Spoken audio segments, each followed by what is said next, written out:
We'll see if it still holds at the end of the meeting. I have hope. Everyone got quiet.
Freddie's here. We can start the meeting now.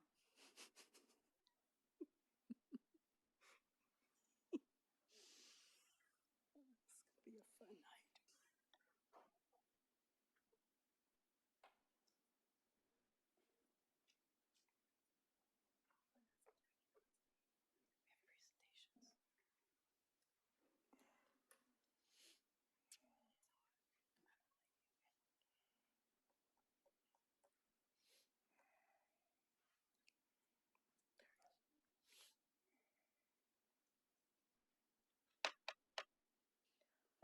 Good evening and welcome. Today is Tuesday, May 19th, and the time is 6 p.m. The regular meeting with the following will come to order. The Victorville City Council and the same council sitting as the Victorville Library Board of Trustees, the Southern California Logistics Airport Authority, successor agency to the redevelopment agency, the city as a housing asset successor, and joint powers finance authority, the Victorville Water District. Madam Clerk, will you kindly call the roll? Councilmember Godin. Here. Councilmember Irving. Here. Councilmember Mora. Here. Mayor Pro Tem Harriman. Here. Mayor Becerra. Here. We have quorum. Thank you, ma'am. If you would please stand for our invocation and pledge of allegiance. Our invocation tonight will be led by Pastor Jacob Lane with Calvary Old Town Church, and our pledge will be led by our Police Captain Jerry Davenport.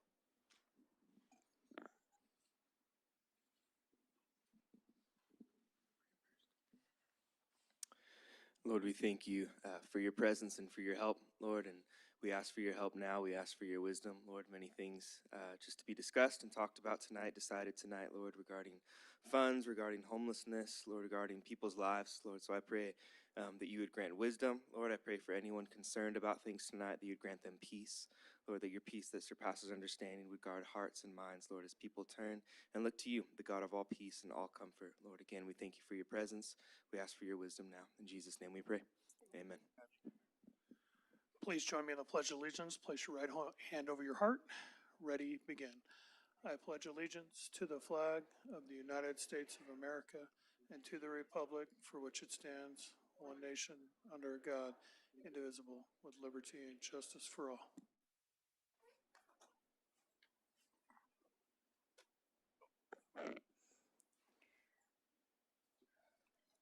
At this time, we're going to move on to our presentation of awards for the 2026 Public Works Day essay winners. Each year, we hold hundreds of fourth graders from the Victor Elementary School District for our Public Works Day. During this event, we introduce students to various city careers and show them how our Public Works crew maintain our city infrastructure and improve our quality of life. This event has grown to a two-day event and was hosted on April 1st and April 2nd of this year. Tonight, I have the great honor of announcing the winners of our 2026 Public Works Essay Contest. To help me recognize these talented students, I invite our counsel, Juan Robinson, the Assistant Director of Public Works, to come forward and join me, as well as Jennifer Muro and Fortuno Bareilles from the school district.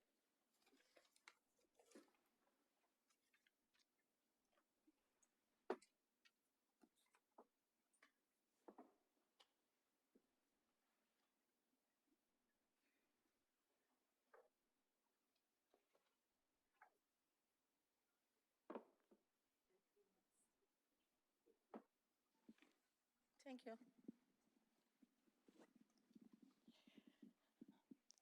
This year, the students wrote about their favorite public works career. In third place, there we go. Maribel Blyas, who wrote about concrete. Where's she at?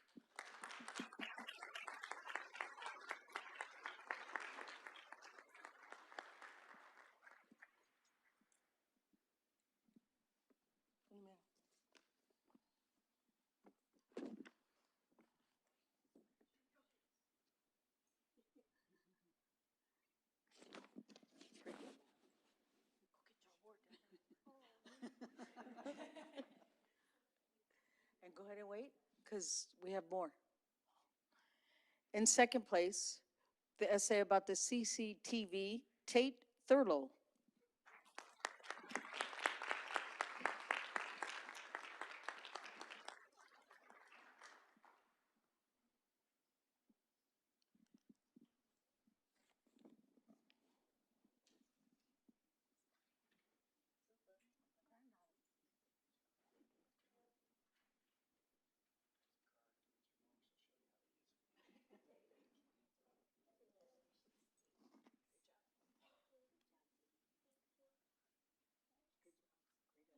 We'll see you in a couple of years when you're a new hire here, okay?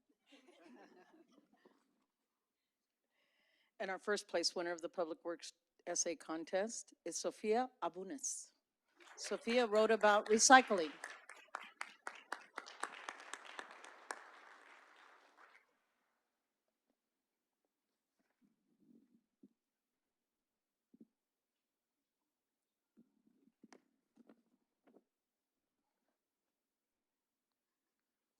Congratulations, ma'am.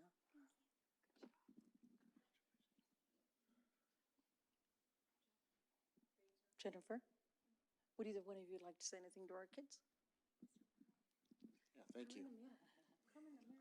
Come on over here, guys. Hi, everybody. My name is Fortune Barles, Assistant Superintendent of Ed Services with the Victor Elementary School District.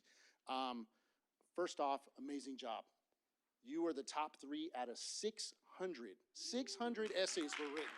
Here's our top 3 writers right here. So you guys keep up the good work. I hope you learned a lot. And in 5th grade, you got another field trip coming.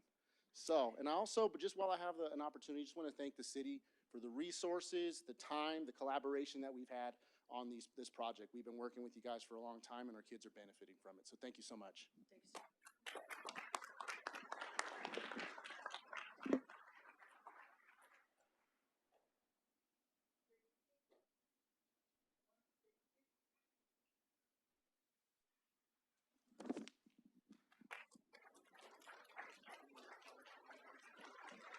Yeah, but I left the paper back there. No, it's over there.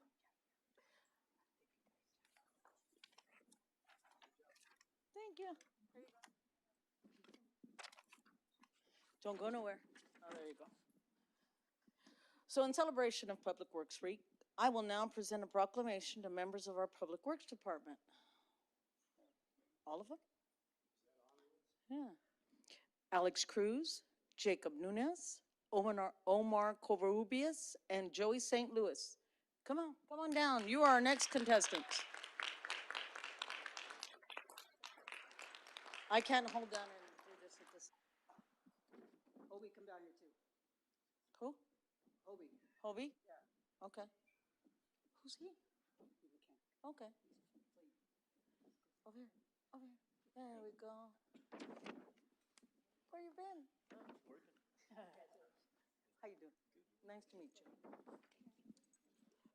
So the hardworking employees of our Public Works team maintain our city infrastructure for the health and safety of our community and for our quality of life.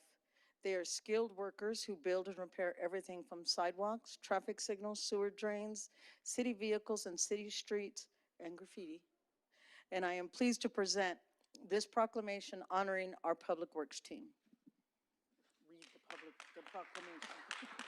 I'm not reading that whole. Proclamation, whereas the services provided by Victorville's 109 Public Works employees are an integral part of our community and citizens' everyday life. And whereas the support and understanding and informed citizenry, I didn't know that's a word, is vital to the water system, sewers, and weed abatement and graffiti abatement, sidewalks, curb, gutter, and street maintenance. Thank you very much to all of our city employees and Public Works for what they do on a day-to-day basis. Over here, between us. There we go. There you go.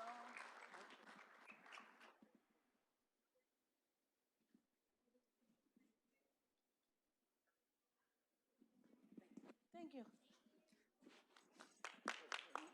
Thank you very much.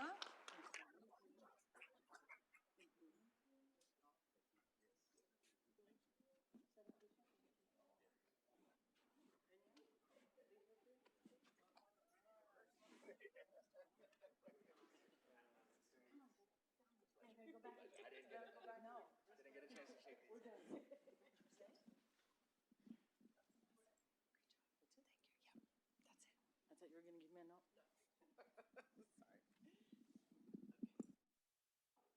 Sorry.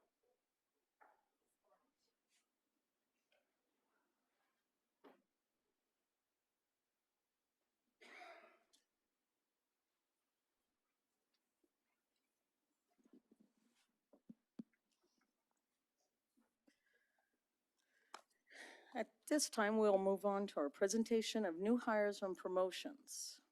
Mr. Metzler, this is yours. Thank you, Madam Mayor, members of the council. This is our opportunity, and it's an opportunity that we have with you at least quarterly, where we use this as a moment to actually celebrate milestones in the careers of our employees here, either as new employees, as new hires, or as promotions within the organization. And this is effectively them making history in this organization, and so we wanted to use this as an opportunity to celebrate that and recognize them in front of you, to introduce you to them and also share in their milestones. So with that, we do have a presentation led by our HR officer, Ms. Heather Barber. Accompanied with her is the Assistant Director of Human Resources, Ms. Sandra Bostic. So I'll turn it over to them. Thank you, Mr. Metzler. Good evening, Madam Mayor and members of the council. We are here this evening to recognize our new hires and promotions for the months of January, February, and March. First, I would like to recognize the newest members of our city team.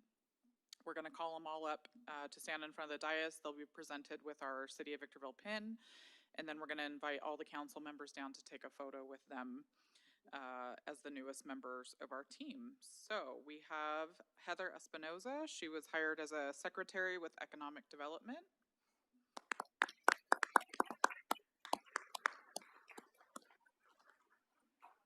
Beverly Castellazzo, hired as a customer service representative with finance.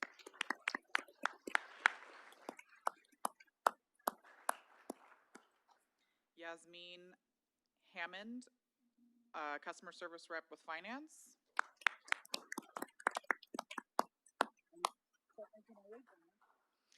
Jessica Olivias, hired as a customer service rep with finance.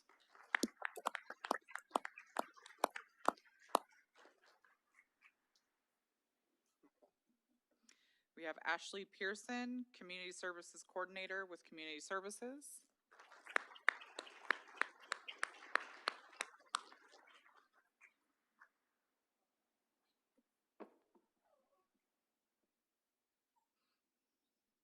Michael Cruz, maintenance worker with Public Works.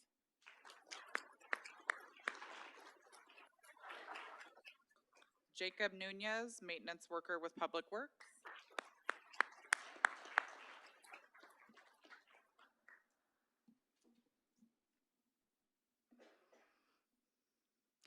Peja Manzo, administrative secretary with information technology.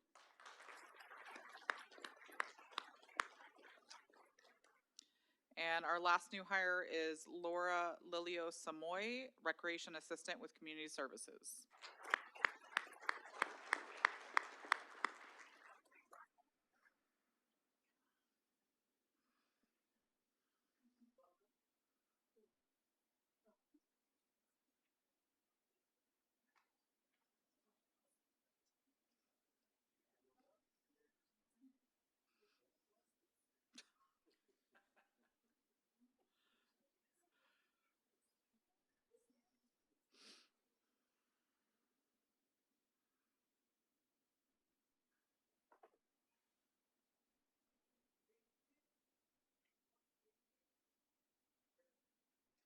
Thank you all.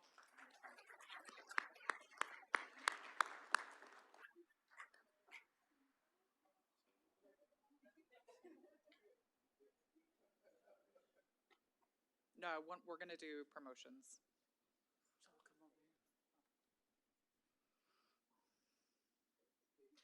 Now we're going to recognize our promoted employees. Same, I'm going to call them all up to the front of the dais. We'll take a photo with the council members when we're done. Mario Lopez, promoted to EMS Management Technician with Fire.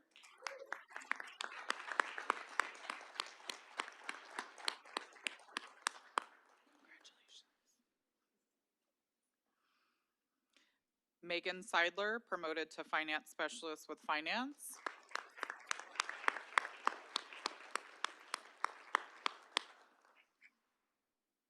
Brandon Escobar, promoted to Maintenance Worker with Community Services.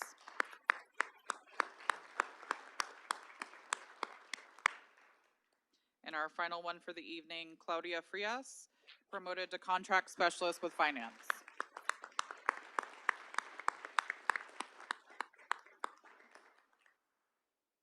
And we'll invite you all for a photo.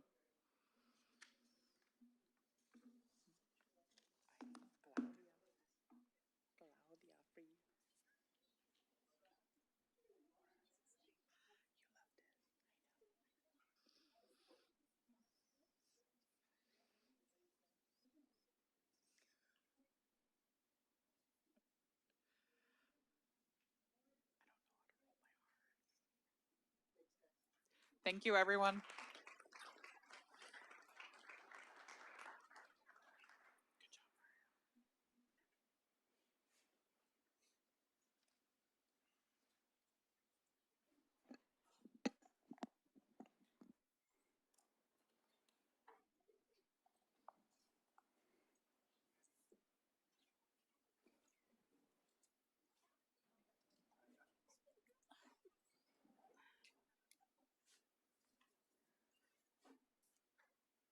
Thank you, Mr. Messler, to you and your staff for changing the lives of our new employees and our employees moving up.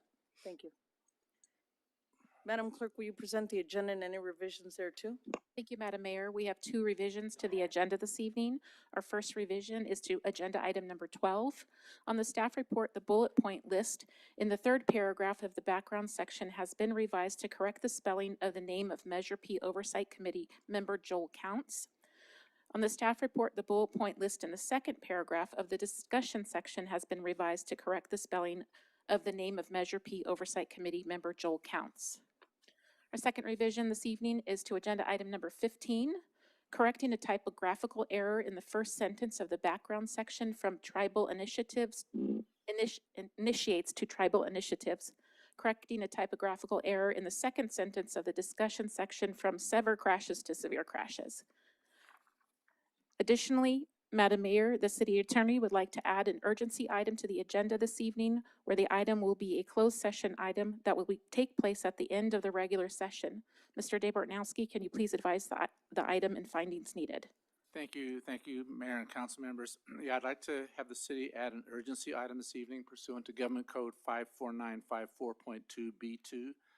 In order to do so, we need to make a finding that the need for the closed session occurred after the posting of the agenda and that there's an immediate need to take action with respect to the item. The item would be a closed session pursuant to Government Code 54956.D94, anticipated litigation. Based on existing facts and circumstances, the City Council needs to decide whether or not it wants to initiate litigation at this point. The reason for this is late Thursday, after the posting of the agenda, we received notice that a CEQA action was taken on a project that may be controversial to the city of Victorville. The CEQA has a 30-day statute of limitations. That statute has already run, hence there's a need to take immediate action to decide what we want to do. So with that, I'd like to see the council take a motion and make findings that there's a need to take action immediately and that the need arose after the posting of the agenda, which it did after late Thursday after the posting of the agenda. Thank you, sir. Council members, we will require a motion for this item as outlined by Mr. Dabortnowski. I'll invite a motion for this item. Motion to approve Mr. Dabortnowski's recommendation for To add closed. a closed session, yes. Second. Madam Clerk, will you take the vote? Who are you recognizing as the second, Madam Mayor? I heard two at a time. Ms. Irving? Thank you. Councilmember Godam, Yes. Councilmember Irving, Yes. Councilmember Mora, Yes. Mayor Pro Tem Harriman, Yes. Mayor Becerra. Yes. Motion passes unanimously. We've now taken action to add this item as an urgency item for closed session that will take place at the conclusion of the regular session. At this time, I'll ask my council members, any conflict of interest to declare? No. Okay, we'll move on. At this time, we'll move on to public comment. Madam Clerk, are there any requests to speak? Yes, Madam Mayor. Welcome to tonight's meeting of the Victorville City Council. Your city council is interested in your ideas and opinions and furthermore endeavors to incorporate them into its deliberations. At the same time, the council must be able to carry out its business in an organized and efficient manner, free from material disruption. Therefore, this meeting will be administered in accordance with the council's established policies and procedures and Government Code Section 54957.9 and 54957.95.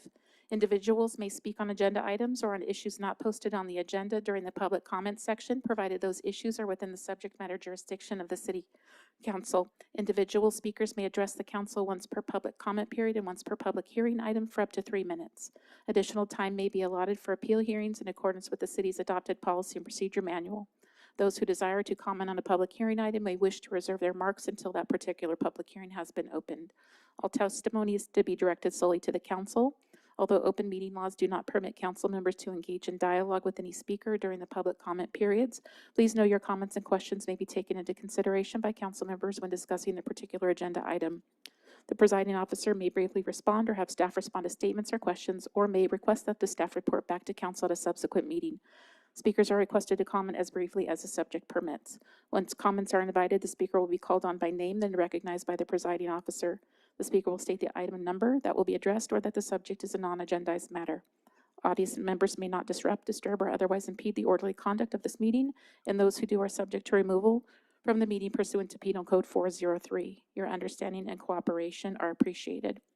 Our first speaker this evening is Celeste Campos on a non-agendized item.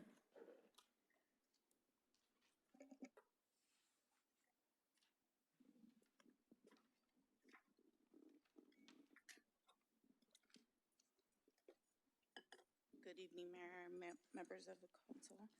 This is my first time ever public speaking. I am just coming as a concerned parent. It is part of our parks and recreation. I am a homeowner here in Victorville. My son plays Little League here in Victorville. And we are concerned parents of Ribbons Little League. Immediately, we requesting transparency regarding handling the league's funds and treatment of our children during the baseball season. Families paid approximately $150 for registrations, and uniforms were not given until 4 games into the season. Dodgers then donated numerous tickets for the families and the players, and the league turned around and sold them for $75 each to the players, left out our boys that are ages from 12 to 14, who then understand that we were given the leftover remainders of 9 tickets, which did not even cover our team, with obviously the option to buy them for $75 each. I am just here because I just need their transparency. What is going on? They are canceling our closing ceremonies because they're saying that funds are low. And if we're paying all of this, and we also entered, each player was had to sell 50 tickets. Our tickets were not entered into the raffle. For whatever reason, they were not. And therefore, I feel like that money should be accounted for also, because those people paid to be entered into the raffle. So I am here just to bring all this to the table and to the forefront. I have no idea what to do after this, but if you're not aware, we can't make changes. And I feel like there needs to be some type of accountability for our finances. These are our kids. We're discouraging them from our city leagues. They don't even want to play because they get their uniform. We had to put our crickets to use and put our boys in cricket put together uniforms for the first 4 games at 12 and 14, not at 5 and 3 when they don't understand. I'm here at your mercy. I need to know where to go. I need to know what to do, and how do we fix this? Thank you, ma'am. I did receive an email. I don't know if it was from you, but I did receive an email. Mr. Metzler, can you help me with this in the sense of my questions? Yeah, I think, given the comments that we've heard here tonight, certainly appreciate you coming and sharing those comments, with us. At first glance, it sounds like the matter is not a matter really within our jurisdiction. However, Ribbons does have a relationship with the city in that it uses the field. So we do have our Community Services Director, Ms. Donna Meester, in the back. I think she'd be the best one for you to chat with privately. And she's here, so you could probably even chat with her in the back. And she can offer you some guidance. Thank you. I appreciate that. Thank you, ma'am. so much for your time. I appreciate you. Our next speaker is Eric Schmidt on a non-agendized item. Good to see you. He used to work for me. Great kid. Good evening. I'm Eric Schmidt, president of Exquadrum and a proud member of the Mojave River Valley community for the past 45 years. This valley raised me, shaped me, and gave me every opportunity I've had in life, and it's been my honor to build Exquadrum right here at home at the Southern California Logistics Airport. As many of you saw this morning in the Wall Street Journal, it is now official. Mach Industries has acquired Exquadrum. This is a major milestone for our company, for our employees, and for our valley's growing role in the defense and aerospace ecosystem. Before anything else, I want to express my sincere gratitude to the city manager, the airport manager, city staff, and the entire city council. Your support, consistent, steady, and often behind the scenes, has been essential to getting Exquadrum to where it stands today. You believed in us when we were small. You backed us as we grew.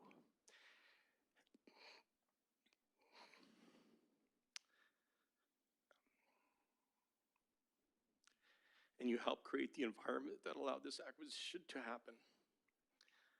We would not be here without you. Now let me address what's to come next.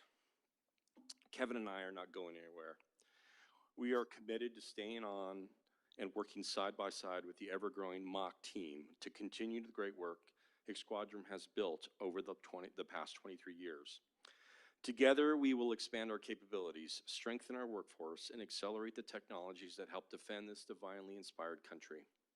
Our mission remains the same, only now we have more resources, more reach, and more opportunity to serve the nation. We know you'll have questions, and we welcome them. Tonight, I'm here with the Vice President of Mach Energetics, Mr. Kevin Greco, who is now helping to take this dream and make it a reality as we merge our companies. We will be back in June to share more details, talk through what this means for the community, and outline the exciting plan ahead. For now, please accept my heartfelt thanks.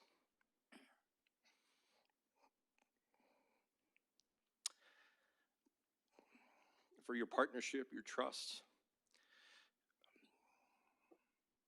and your belief in what a company from the MRV can achieve. Exquadrum was born here, it grew here, and with Mach support, its impact will continue to radiate right here in God's country. Thank you. Thank you, sir.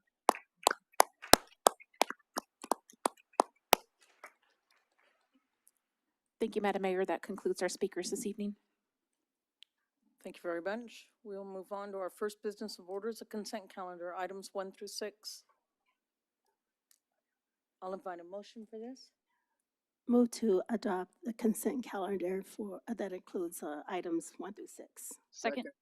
I have a first by Councilmember Irvin, a second by Mayor Pro Tem Harriman. Madam Clerk, will you take the vote? Councilmember Godin. Yes. Councilmember Irving. Yes. Councilmember Mora. Yes. Mayor Pro Tem Harriman. Yes. Mayor Becerra. Yes. Motion passes unanimously. We've now taken action on items 1 through 6 in accordance with the recommendations as set forth on the agenda. We'll move on to written communications. Item 7, general transaction and use tax, infrastructure and public services. Mr. Metzler, would you kindly introduce this item? Thank you, Madam Mayor and members of the council. This item has been brought forward pursuant to previous direction, but there's actually some history prior to the direction given back in November 18th of 2025.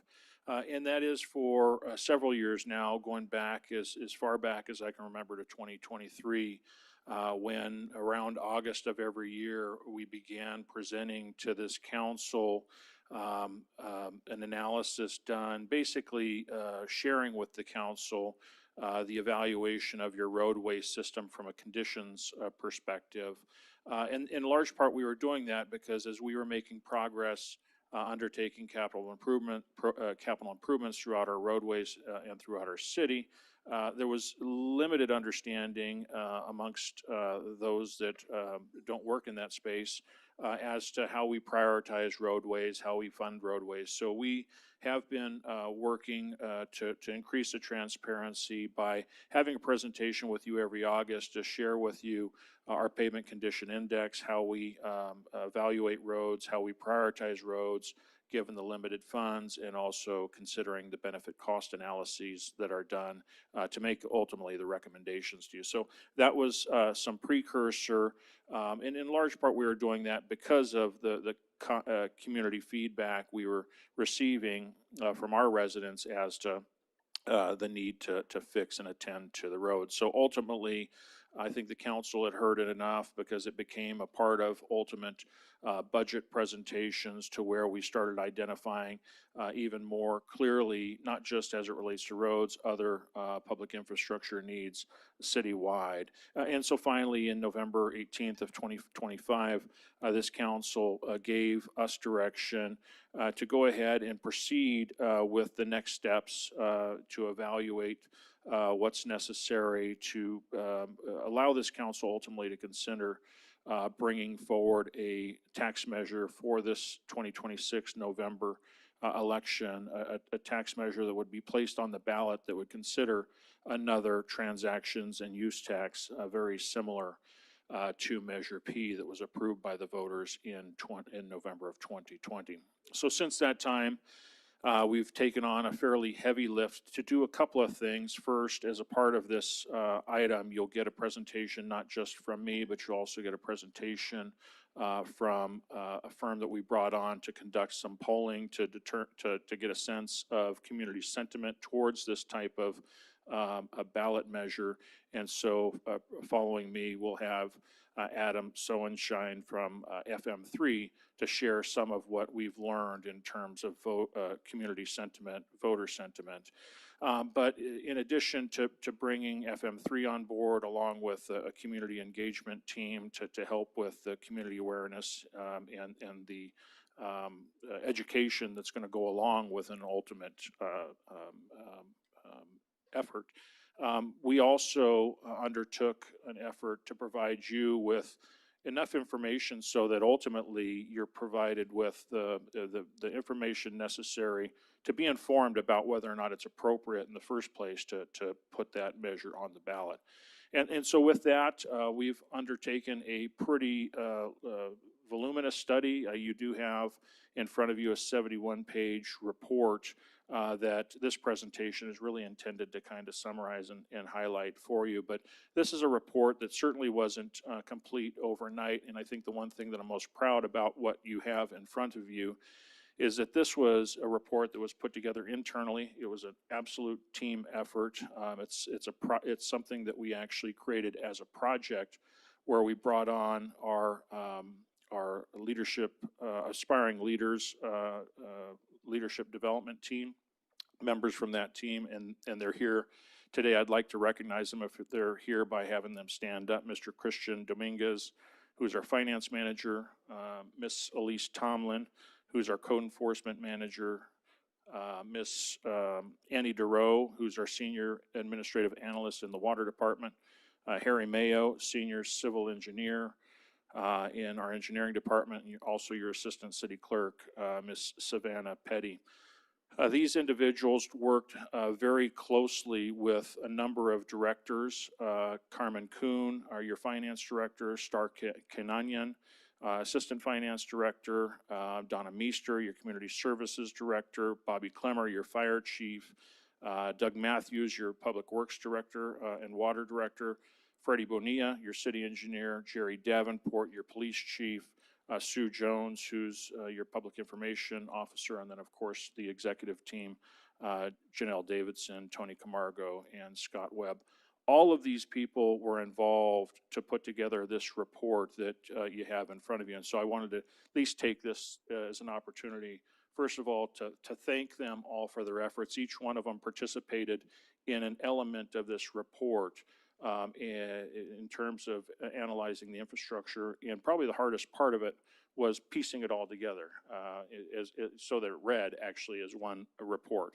And so certainly wanted to recognize you all and thank you all for your efforts in being a part of this project.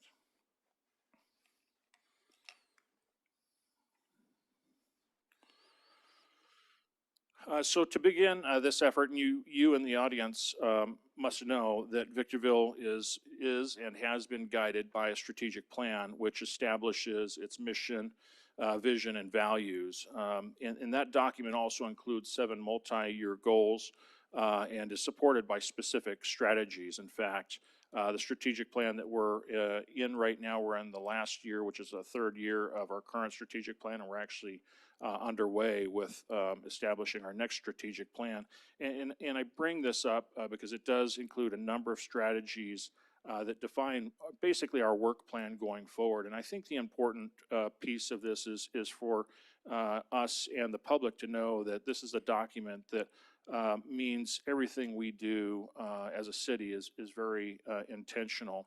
And certainly in that report, you've got a couple of goals that I think are relevant here. Goal A, which is financial sustainability, along with Goal E, which is investing in public infrastructure. And one of the things that this slide shows you is the population growth over time. And certainly what we've seen since 2019, even though the numbers aren't popping up on the presentation, going back to 2019, that growth from in 2019 from 126,000 ultimately to 141,000 in 2024, that's a 12% growth. And while we've been been a very pro-growth community, very supportive of growth, it's also brought to this community a number of challenges. It's certainly placed a tremendous amount of strain by increasing our calls for service, whether it's at the public safety level, whether it's at the code enforcement level, and it's certainly increased the demand for infrastructure enhancements, because as you've gotten more population, you've gotten more vehicles on the roads, and of course that's creating more impact to your roadway system. So effectively, where we're at is I would characterize with Goal A and Goal E, when you consider the population growth over the years, I would characterize us at being at a crossroads, because as we continue to grow, our desire to be a financially sustainable city, if we're to continue to invest in infrastructure, recognizing that this report is telling you that there's limited infrastructure funds available, these two are eventually going to diverge from each other, and it's going to be very difficult to accomplish both of these goals simultaneously. And so, I think it's important to bring some of the historical landscape prior to Measure P into place. And before we put Measure P on the ballot and had asked the voters and the voters approved Measure P, we were at a place much different than we are today. But I think it's important to know that when we considered Measure P back in 2020, we didn't have anything close to a semblance of proactive public safety, whether it's police or fire or code enforcement. And we were also in a very difficult financial position to where, had nothing been done, we would have probably continued to go backwards in terms of our public safety response. So thankfully, over that time, and I think it's important to recognize what Measure P was and what it's done. And so since Measure P, what this slide is illustrating is that since it was approved, there's been $124 million generated. We've been allowed to increase the staffing needs for the police department by 12%, fire staffing, which includes medical services, has increased by 69%. And interestingly, with some of those investments, we've actually seen a decline in fatal traffic collisions over the year. In the illustration on the bottom left gives you a perspective of what we're working with in this budgeted year. And in this budgeted year alone, Measure P is tracking to spend about $37.5 million. And you can see all of those various areas, whether it's fire, police department, code compliance, community services, homelessness solutions, animal services. Those are largely where those monies are being spent. And as we've given testimony to the community and celebrated a number of successes over the years, those successes would not have been achieved by any stretch without Measure P. And so one thing that Measure P did not do was speak to infrastructure, particularly infrastructure that lacks the funding to keep up with population growth. And so this study evaluated 5 very specific areas. It identified, or it focused on, the repair of streets, the fixing of potholes, and the improvement of roadway safety. It focused on the expansion of law enforcement and increased traffic safety through law enforcement. It did focus on the expansion and the maintenance of fire and paramedic services to improve emergency response. It also focused on stormwater drainage, water quality, and safe, clean drinking water supply. And it also looked at the increase to parks, recreation, and children's play areas.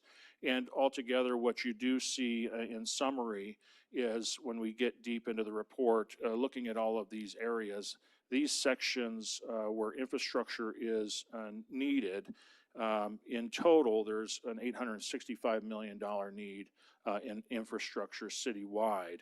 And while the report focuses on infrastructure, you'll also find later in this presentation that a lot of this infrastructure, absent investments in this space, absent investments in infrastructure, it's going to be that much more difficult to expand the services that come from those infrastructural investments. And so beginning with the focus on repair of streets, the fixing of potholes, and improving roadway safety.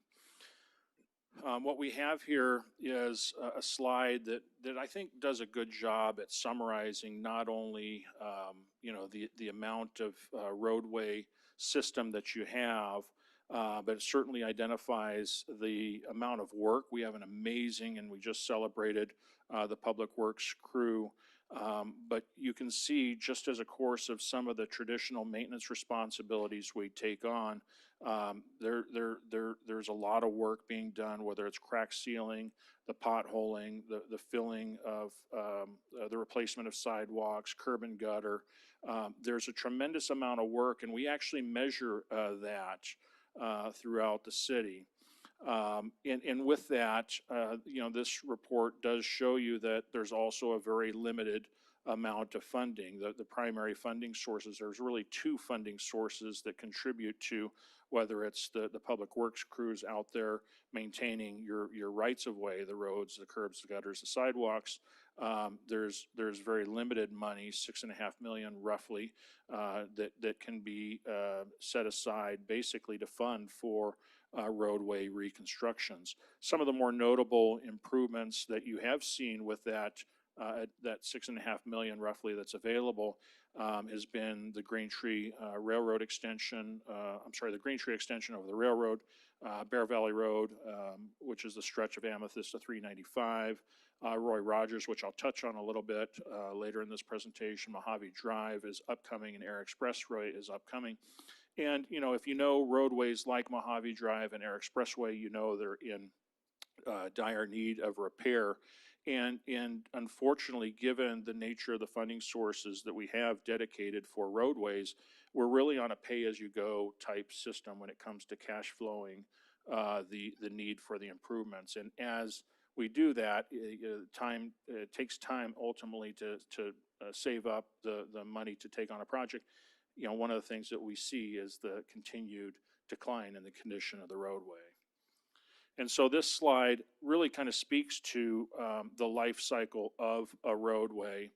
And it does take excerpts from that study that we do, the PCI study, and out of a scale of 0 to 100, we have a citywide pavement condition index of 65.7, and where that actually, well, in 65.7 is the rating, and when you look at the scale on the top left, that gives you a sense of the rating, how we rate roads, everything from good to failed.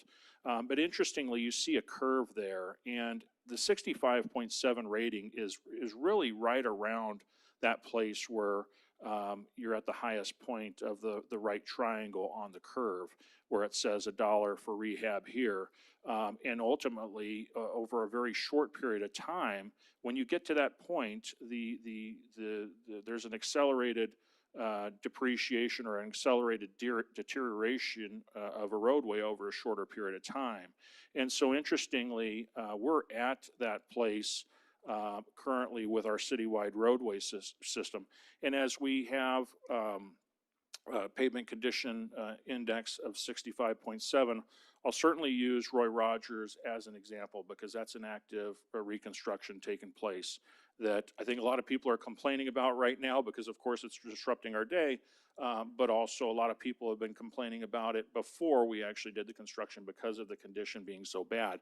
But just to give some comparable here, where if the citywide pavement condition index is 65.7, to give you some relativity, Roy Rogers had a pavement condition index of about 50 to 53. And so, if you were to look at the scale and figure out where 50 to 53 was, you can see that it's in that stage where it's experiencing increased deterioration over a shorter period of time. And I'll say this, there's an opportunity with all of your roadways to where you don't get to where we've gotten with Roy Rogers Road. Roy Rogers Road is a full reconstruction. It's probably going to be the most expensive form of fixing your roadway system. But if you're out there properly maintaining over the course of the 5 years and the 10 years, the milestone years of the life cycle of a road, and you're actually doing the requisite maintenance before it even gets to that PCI of 65, you can avoid that exponential cost of roadway reconstruction. And that's what we're running into citywide because that $6.5 million doesn't stretch far enough over the 479 miles, centerline miles of road. And so that is the challenge that we're up against when it comes to our roadway conditions. The deterioration is taking place at a much faster rate than we can actually catch up and fix those roads. And so this was a part of the study that actually, gave a sense of, what it would cost. If we wanted to get to what we would characterize generally as an acceptable PCI rating citywide, the engineers came up with, I'd love to have a roadway system of an 80 PCI. And certainly if you had a PCI rating of 80, I think your roadway maintenance is much easier to attend to with the crack sealing and perhaps slurry sealing and maybe mill and replace kind of works, which are completely all a lot less expensive than what you're going to experience in a reconstruction. But to get to a PCI of 80, that's valued at a present value of $165 million. That's $165 million you just don't have in roadway funds.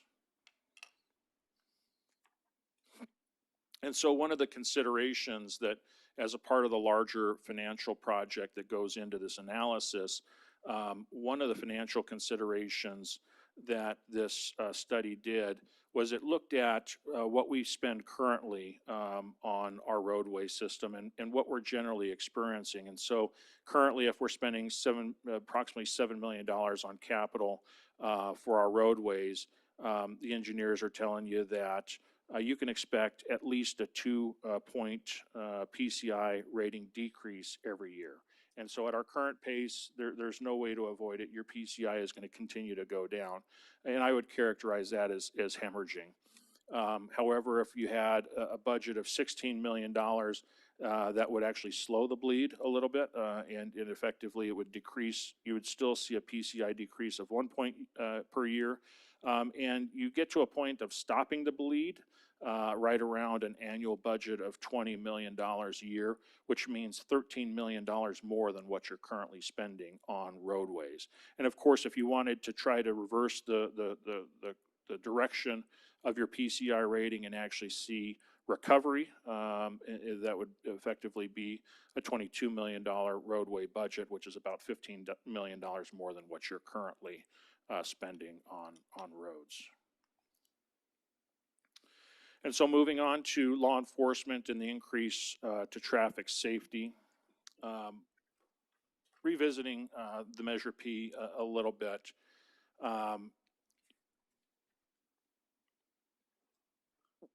One of the goals, we touched on already when Measure P was first approved was recognizing that the cost of the service was outpacing the revenues, and the population and service calls were certainly contributing. The population was certainly contributing to the service goals.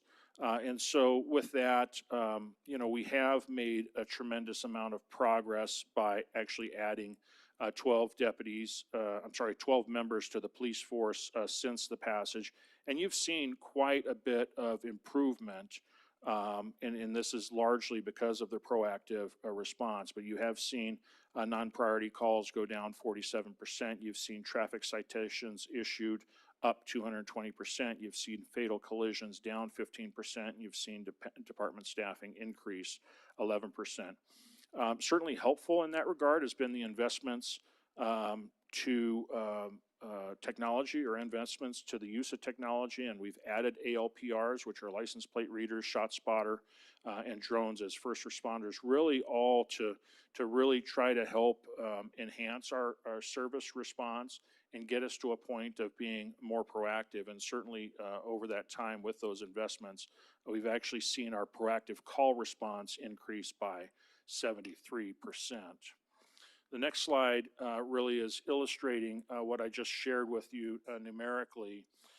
But I think interestingly, just by looking at the charts on the right side, and we did have some gaps because there was a technology breach in the system. But I think the point is still captured when you look at the charts on the right, the response time for received to dispatch and dispatch to on scene. And so when a call comes in, you may already know when a 911 call comes in, whether it's an e-call or a priority 2, 3, or 4, certainly the non-priority calls, which are the 2, 3s, and 4s, those get queued up. And unfortunately, because of the call volume, they do receive the calls, but it does take a moment to dispatch the calls because of the call volume. And so they measure it from receive to dispatch, and then from dispatch to the car actually getting on scene. And so there's two measurements there, but I think the point that you're going to get by looking at where the response times were in 2019 in the aggregate, when you look at both of them, you can see a dramatic trend downward in terms of the response time, meaning your response time has improved. And in this particular case, the calculation of it is that your response time has improved going back to 2019 by 47%. So pretty meaningful improvements, just given that limited staffing increase that we put in place. That was prescribed in the public safety plan. And speaking of the public safety plan, one of the things that we did when we moved forward with Measure P is similar to what we're doing here with this analysis. There was a plan put together for the council because the council at the time desired to have a much more proactive police force. And it actually analyzed, what being proactive means. And so one of the concepts that was contemplated in that plan was transitioning from how we were operating then with a 6-beat patrol system, ultimately looking at transitioning to an 8-beat patrol system, potentially a 9-beat patrol system, and then ultimately a 10-beat. Currently, we're operating with an 8-beat patrol. And one of the things that was looked at to ultimately get to a 10 beat, certainly you're going to need more deputies on the ground. That plan also contemplated the possibility of going up to 30 additional members of the department to achieve that 30 patrol. I'm sorry, the 10 beat patrol. But the one thing that's most important, I think, tying into this analysis that we're doing here, is that the one thing that the public safety plan did not contemplate is the need for the need for a new police station. The current police station of roughly 13,000 feet is physically constrained. We can't put additional bodies in that facility. We have run out of space, certainly in terms of being able to just park vehicles. Vehicles are actually being double stacked. Don't tell the fire marshal, they can cite us, kind of thing. It's a real serious issue. And so that's where we have a serious deficiency, is if we're going to continue to proceed in trying to be proactive and get ahead of the curve, especially as it relates to the population growth that we're experiencing. There is a need for a new police station to be able to accommodate the deputy growth. And currently, as you know, we're in design. The design of that facility should be complete in September, October. Currently, it's engineered with an estimate of about $72 million. We've, through Measure P, been able to save up to $20 million.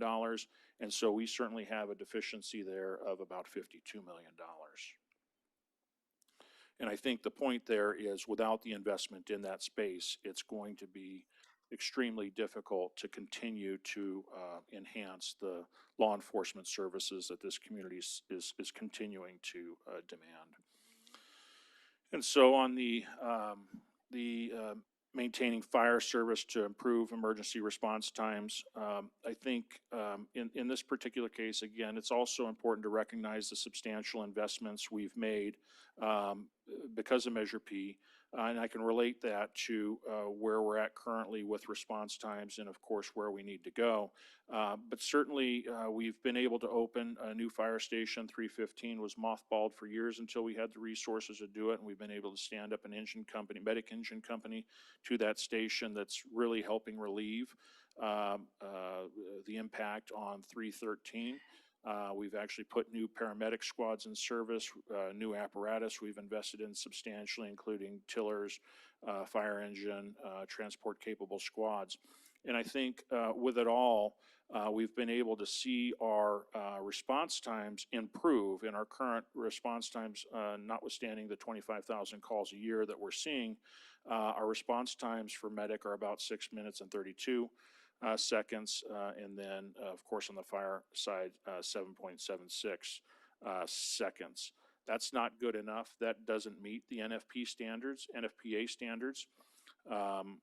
And one of the things that we looked at, and we have been talking about a standard of cover, which is basically a fire service study that really is intended to identify if there's coverage gaps, and if there are coverage gaps, how do you solve those coverage gaps? And so we've got some preliminary findings to share with you. The standard of cover is not complete, but certainly what we are finding in the standard of cover preliminary results is that we do, in fact, still have service coverage gaps in this city.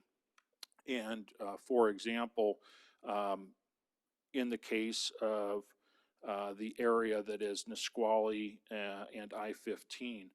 That's actually one area that's identified as a service that has a service area gap, where you've got stations 311 and 313 actually handling 7,300 calls over the last 2 years to that general area. And interestingly, if you look at the intersection of Balsam and Nisqually Road, that's not even 311 or 313's fire management zone.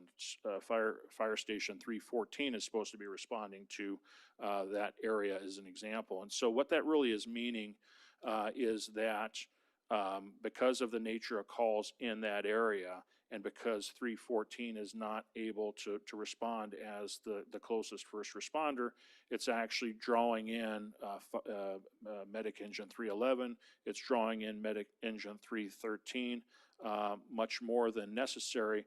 which is also creating problems in the fire management zone for 311 and 313. It's basically meaning they're absent coverage and another station is going to have to cover them.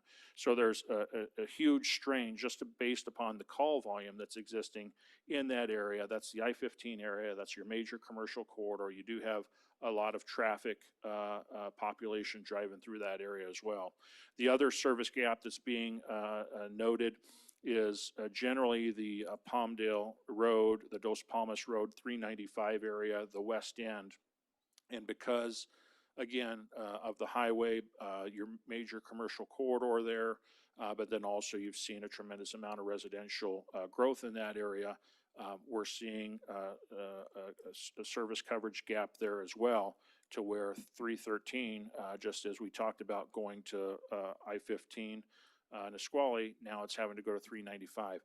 That travel time is probably 15 minutes from those locations, and that's just not acceptable. And that's just a product of our stations not being currently located in the most ideal of locations. And so what the preliminary results are telling us is that there is a need for expansion in our fire service. And so what the preliminary findings of that standard coverage, standard of cover are telling you is that we do need to add an additional medic dedicated company in Fire Station 313. Currently, you do have a medic engine in that station, but it's not big enough to handle an additional medic engine company. And so that facility needs to be expanded. There needs to be a new station at I-15 Nisqually. We're calling that Fire Station 316. And then on the west end, that's a new station 317. Combined, those costs are about $41 million. And if you don't spend that, or if you don't have that $41 million to be able to build the facilities, you're not be able to going to reduce the response time.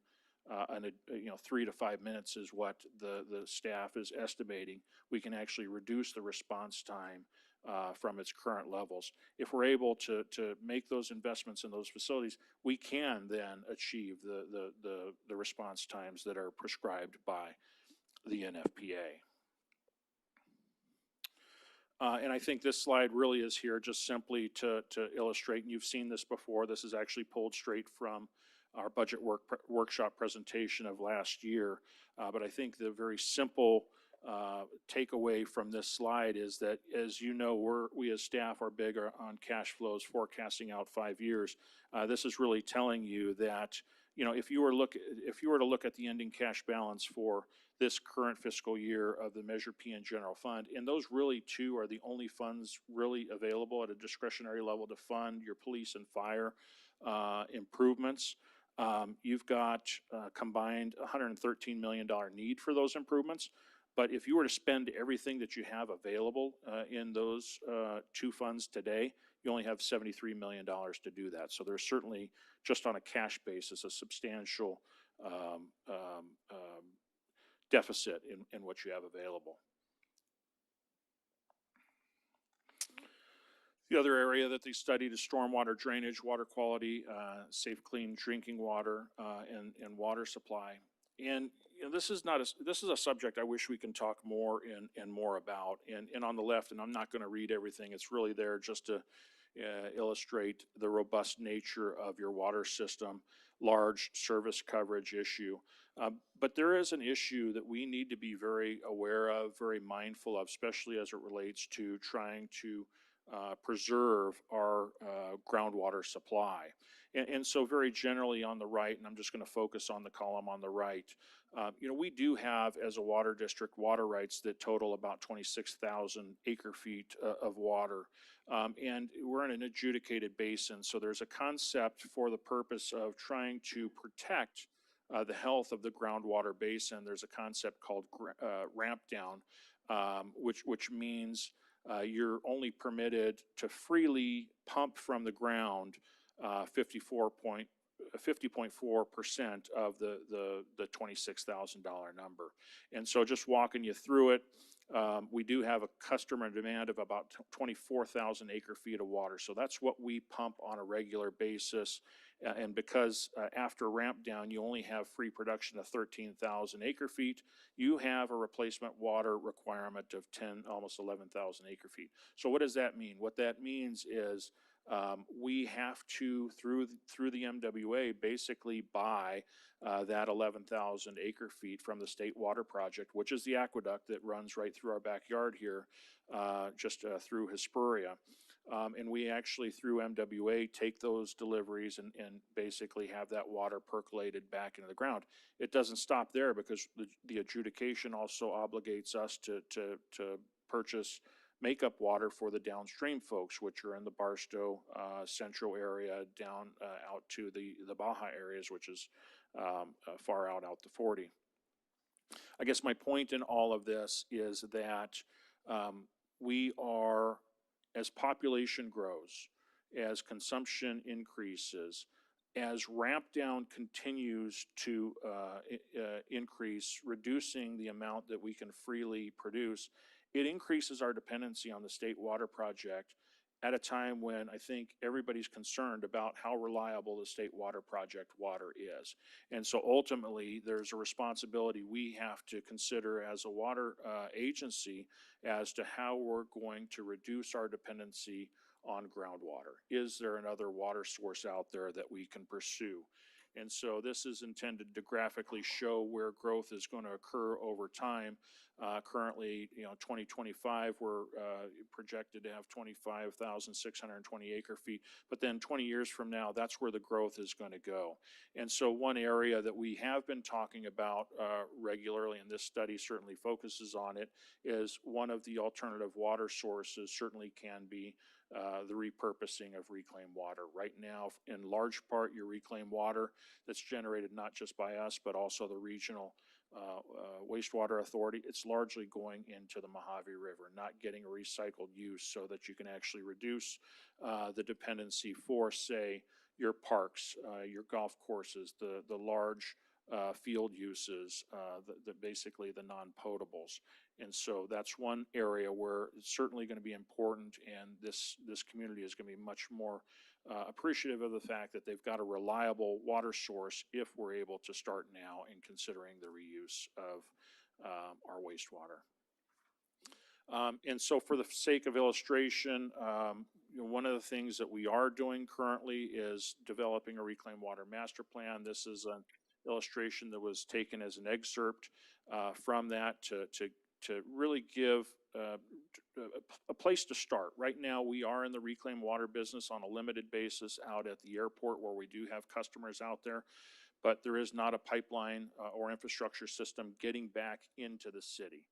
We can't connect the local parks in the city until there's a major pipeline improvement basically installed to be able to begin making those connections.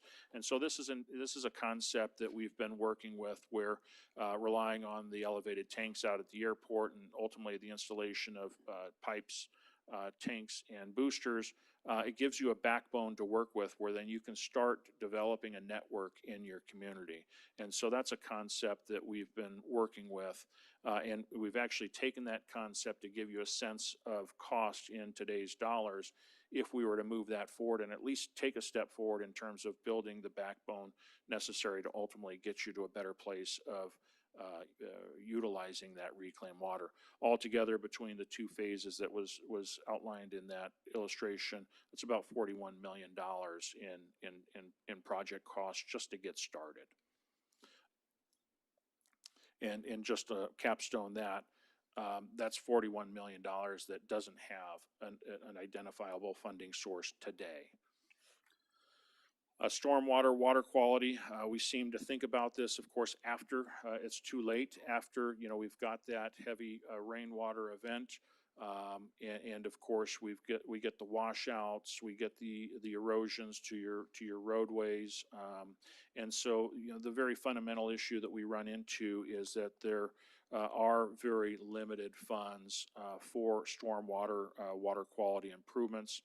There's really two funds that we have. One is a storm drain fee, and if you actually looked at your water bill, you'll actually see a $4 a month charge on that water bill, and that's actually charged to all improved properties in the city of Victorville.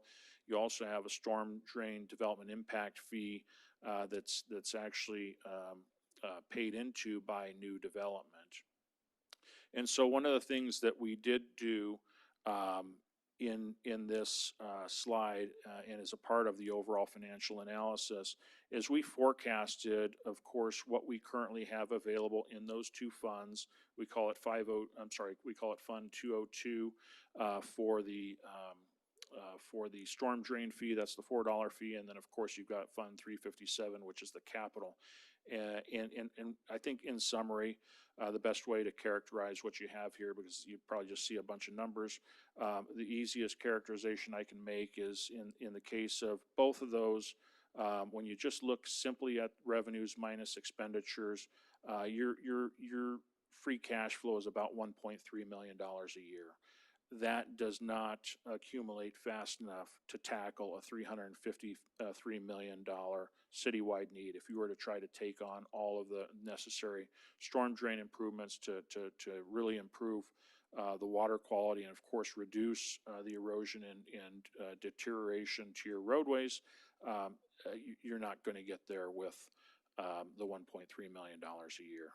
You're basically on a pay-as-you-go type of scenario. Parks and play areas for children. I think this is interesting and it's fairly telling, and it might even surprise many folks. We actually have 316 acres of parks in the city. That's 19 parks and a golf course, and a tremendous number of baseball fields, playground fields. From the feedback that we get from the community, that's certainly not enough. But one of the things I think worth noting are ratings given by the National Recreation and Parks Association, where notwithstanding the system that we have, Victorville ranks below the median average at several of these facilities. And that means Victorville needs to increase the amount of park, rec, and play space to meet or exceed the NRPA standards. Similarly, we cash flowed the one let me say it this way. Parks and Rec depends on the general fund, and to fund your parks improvements, technically there's three funds available for that. It would be Measure P, it would be your general fund, or it'd be your Parks and Rec diff. I think we've already illustrated that there isn't sufficient funding in the general fund or Measure P to take on additional infrastructure. So this slide is really focused on, and the analysis really focuses on what is available in diff. And so what you will find in this cash flow is that this is the one area where we do have quite a bit of funding. In fact, the cash balance beginning at the 27 fiscal year shows approximately $20.5 million as forecasted available.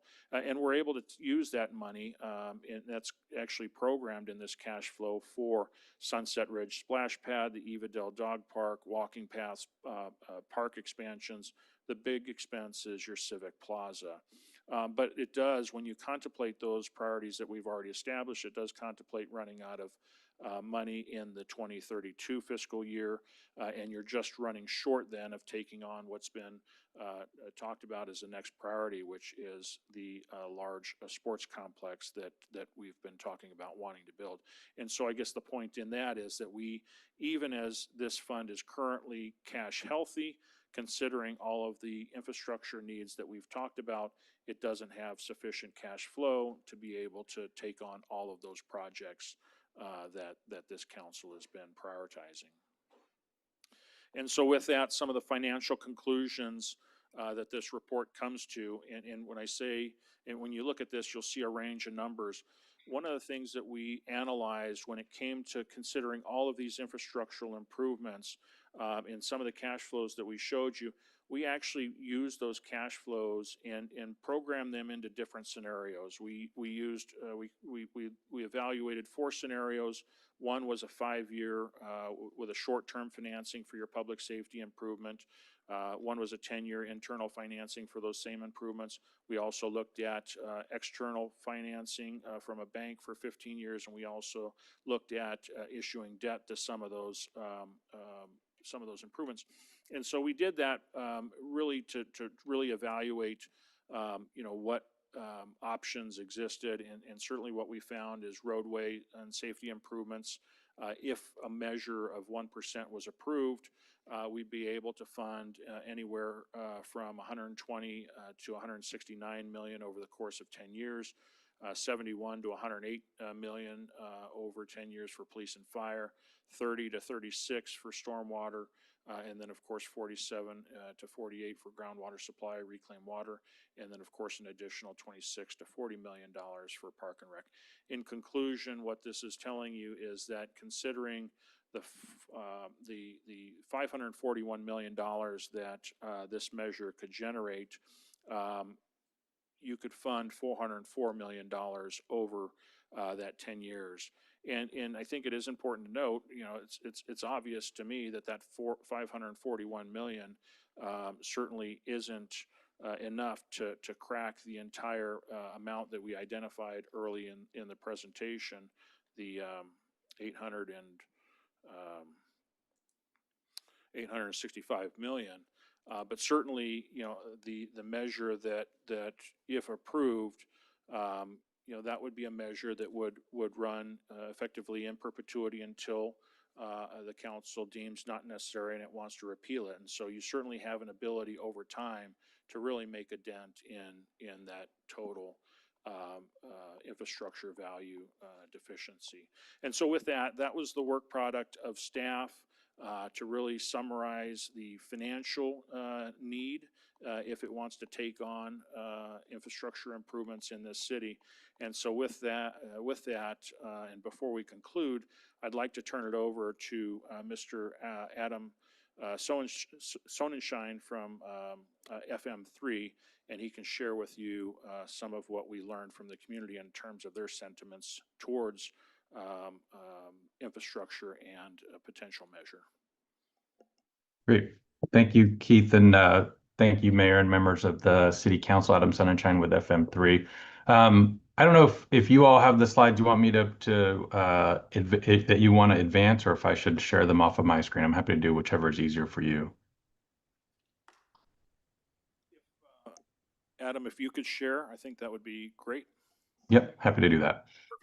So I'm going to pull those up. Hopefully they're arriving on the screen for you. So what we did here is a survey of voters in the city assessing the viability of a potential revenue measure, so that we can make sure that as a council you understand your options for how to move forward. In terms of the methodology for this survey, this was done February 28th to March 9th of this year. We spoke to voters in the city of Victorville who would be considered likely to vote in the November 2026 election. So that would mean people have a past voting history that would indicate they're likely to vote. And we know that for the purposes of the decision-making that you're doing, you need to know if this measure could be successful in this upcoming election. So we're talking to voters likely to vote in that election. Did 515 survey interviews, which means the margin of error for questions asked of everybody is plus or minus 4.5%. There are some questions where we divided up the wording a little bit. So half heard a question one way, half another way. And in those cases, the margin of error is a little bit higher. We reached people a few different ways. We did phone calls with live telephone interviewers on both cell phones and landlines, as well as sent emails and text messages for folks to take the survey online. They could do one or the other, not both, and the online survey is protected, so you can't take it 50 times or post it to Facebook and have everybody complete the survey. We offer the survey in English and Spanish, and you might see something that doesn't quite add up to 100% because we've rounded decimal points. Okay. In terms of just the community attitudes that are relevant towards the potential measure, one of the key findings here is the high degree of voters in the city who believe the city has at least some need for additional funding. City manager mentioned some of the upgrades that have been made with existing funding, but your voters see a need for a lot more. When we ask them, is there a great need, some need, a little need, or no real need for additional funds to provide the level of city services that Victorville residents need and want, we found 78% who described that there is a great or some need, with almost 60% who describe the need as great. By contrast, only 16% would say there's just a little need or no real need, and less than 10% were not sure. So the vast majority of people had an opinion and a view on this question, and it's based less on their, detailed readings of city budgets and more just their assessment as a day-to-day resident in the city. When we probe a little further to understand what they think are some of the problems in the city, that gives us a little more flavor on why they think there's this need for additional funding. And what we see is a range of different problems that voters perceive to be important or serious in the city, which, as you see later, helps explain their interest in a general purpose measure that would raise funds for local services and infrastructure. At the top of the list here, the most serious problems in the minds of voters are homelessness, speeding and unsafe driving, rising housing costs, as well as crime, which you describe as crime in general. The lack of good paying jobs is close behind all of those, about 3/4, all the way up to 82%, who would say it's an extremely or very serious problem in Victorville. An additional 13, 17, 18% would say it's somewhat of a serious problem. Got maybe the next tier of issues when we talk about cost of living, as well as the condition of local streets and roads, which again, city manager referenced current PCIs and projections and changes. See voters really concerned about that issue. Some additional ones which rated as serious for majorities of voters, but are not at the top of the list and not as intense in their concerns. Property crime, the potential impact of federal and state budget cuts on local services, number of vacant storefronts and buildings, and the condition of the local economy, flooding, the lack of entertainment and recreation options. Importantly, for this kind of measure, on the lower end of concerns is the amount they pay in local taxes and fees. Nobody likes to pay local taxes and fees or state or federal taxes for that matter. But it's not a top of the mind, top of the list concern. We're in the 70s and 80s on other issues.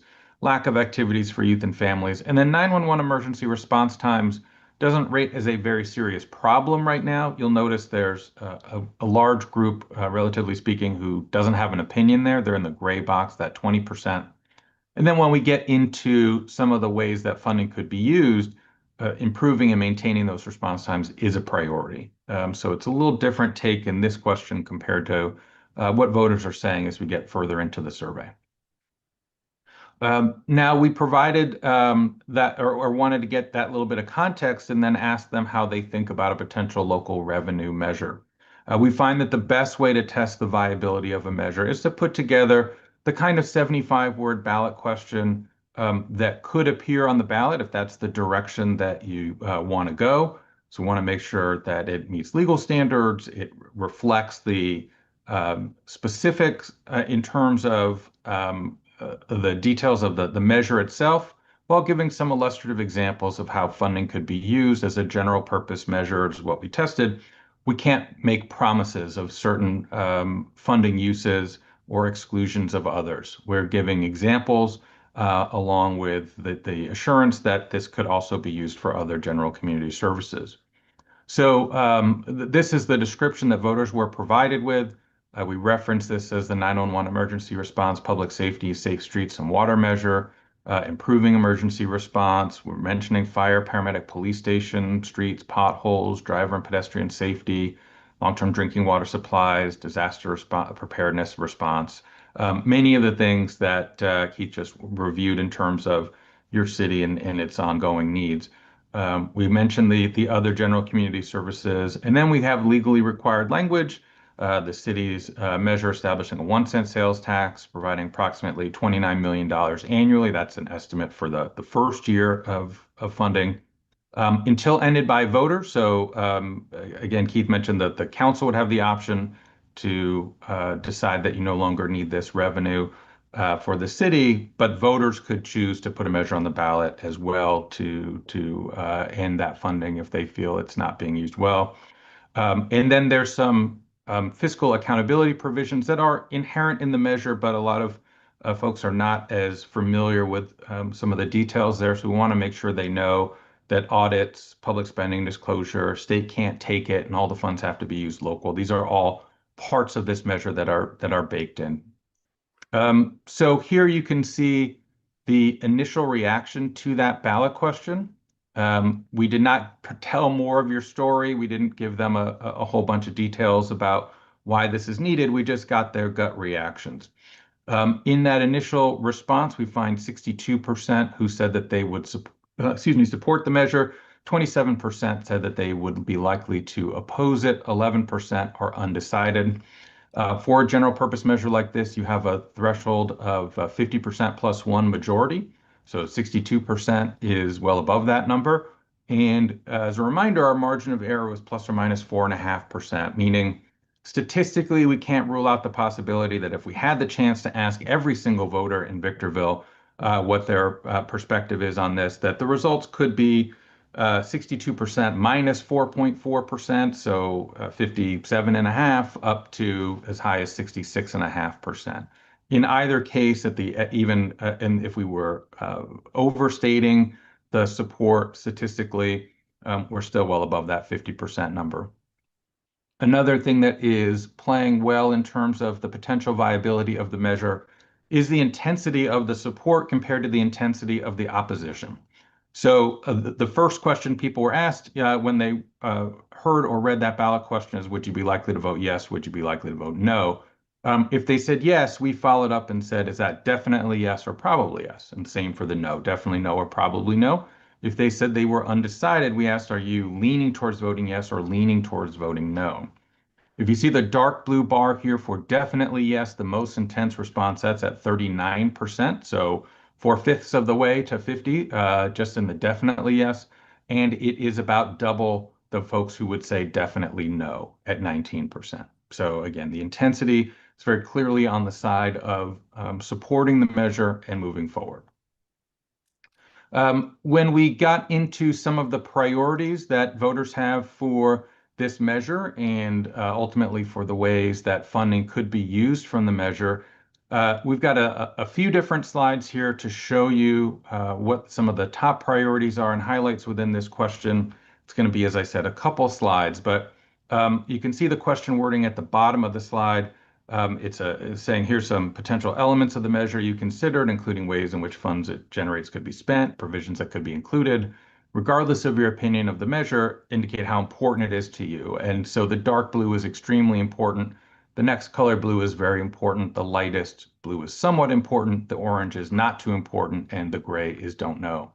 A couple of initial takeaways here. Number one, you have some very, very high priorities in the minds of your voters. It is not every day, and we do these surveys every day, that in a city there's any items that reach 90% extremely or very important.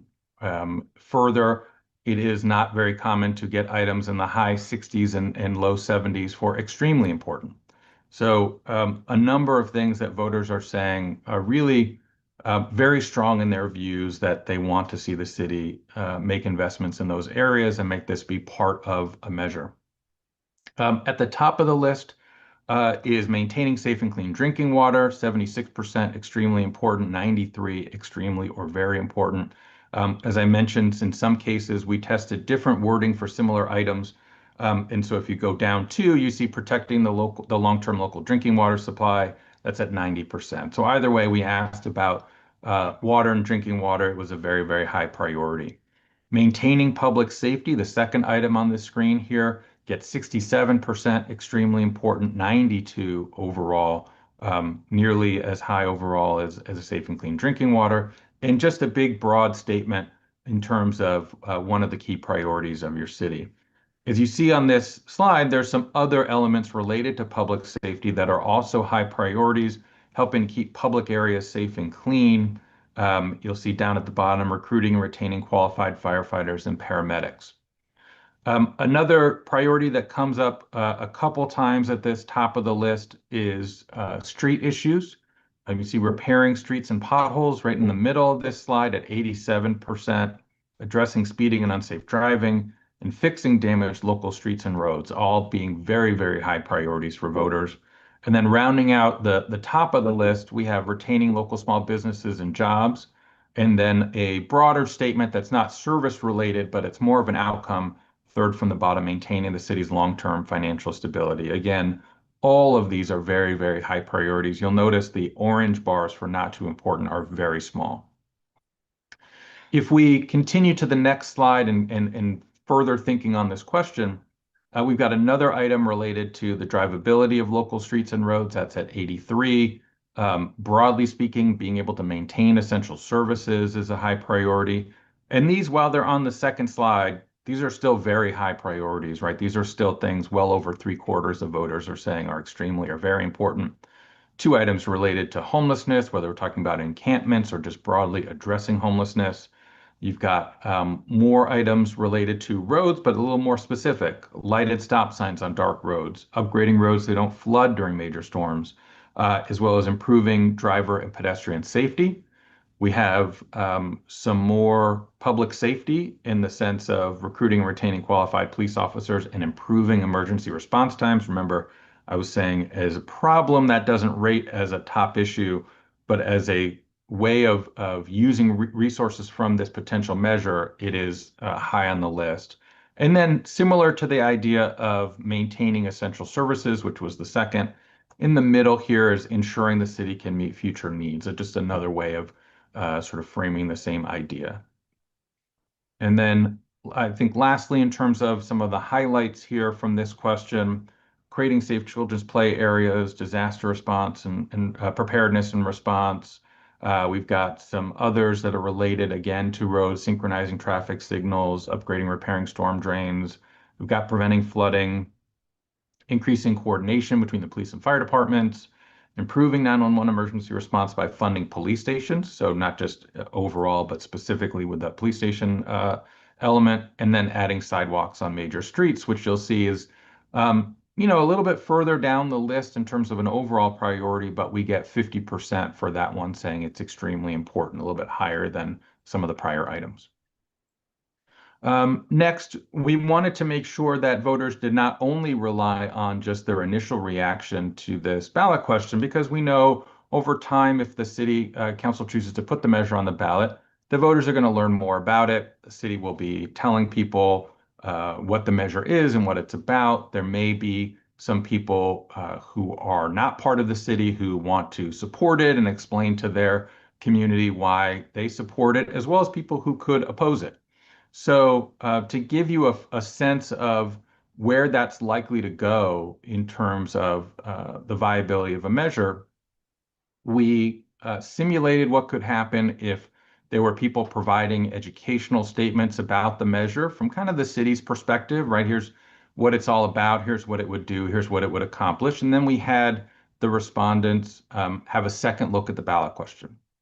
Then we provided statements that could come from potential opponents and the reasons that they may be raising for why they don't support the measure, and had the respondents to the survey take a third look at the ballot question, and that way sort of simulating what could happen over the next several months if you do move forward with this.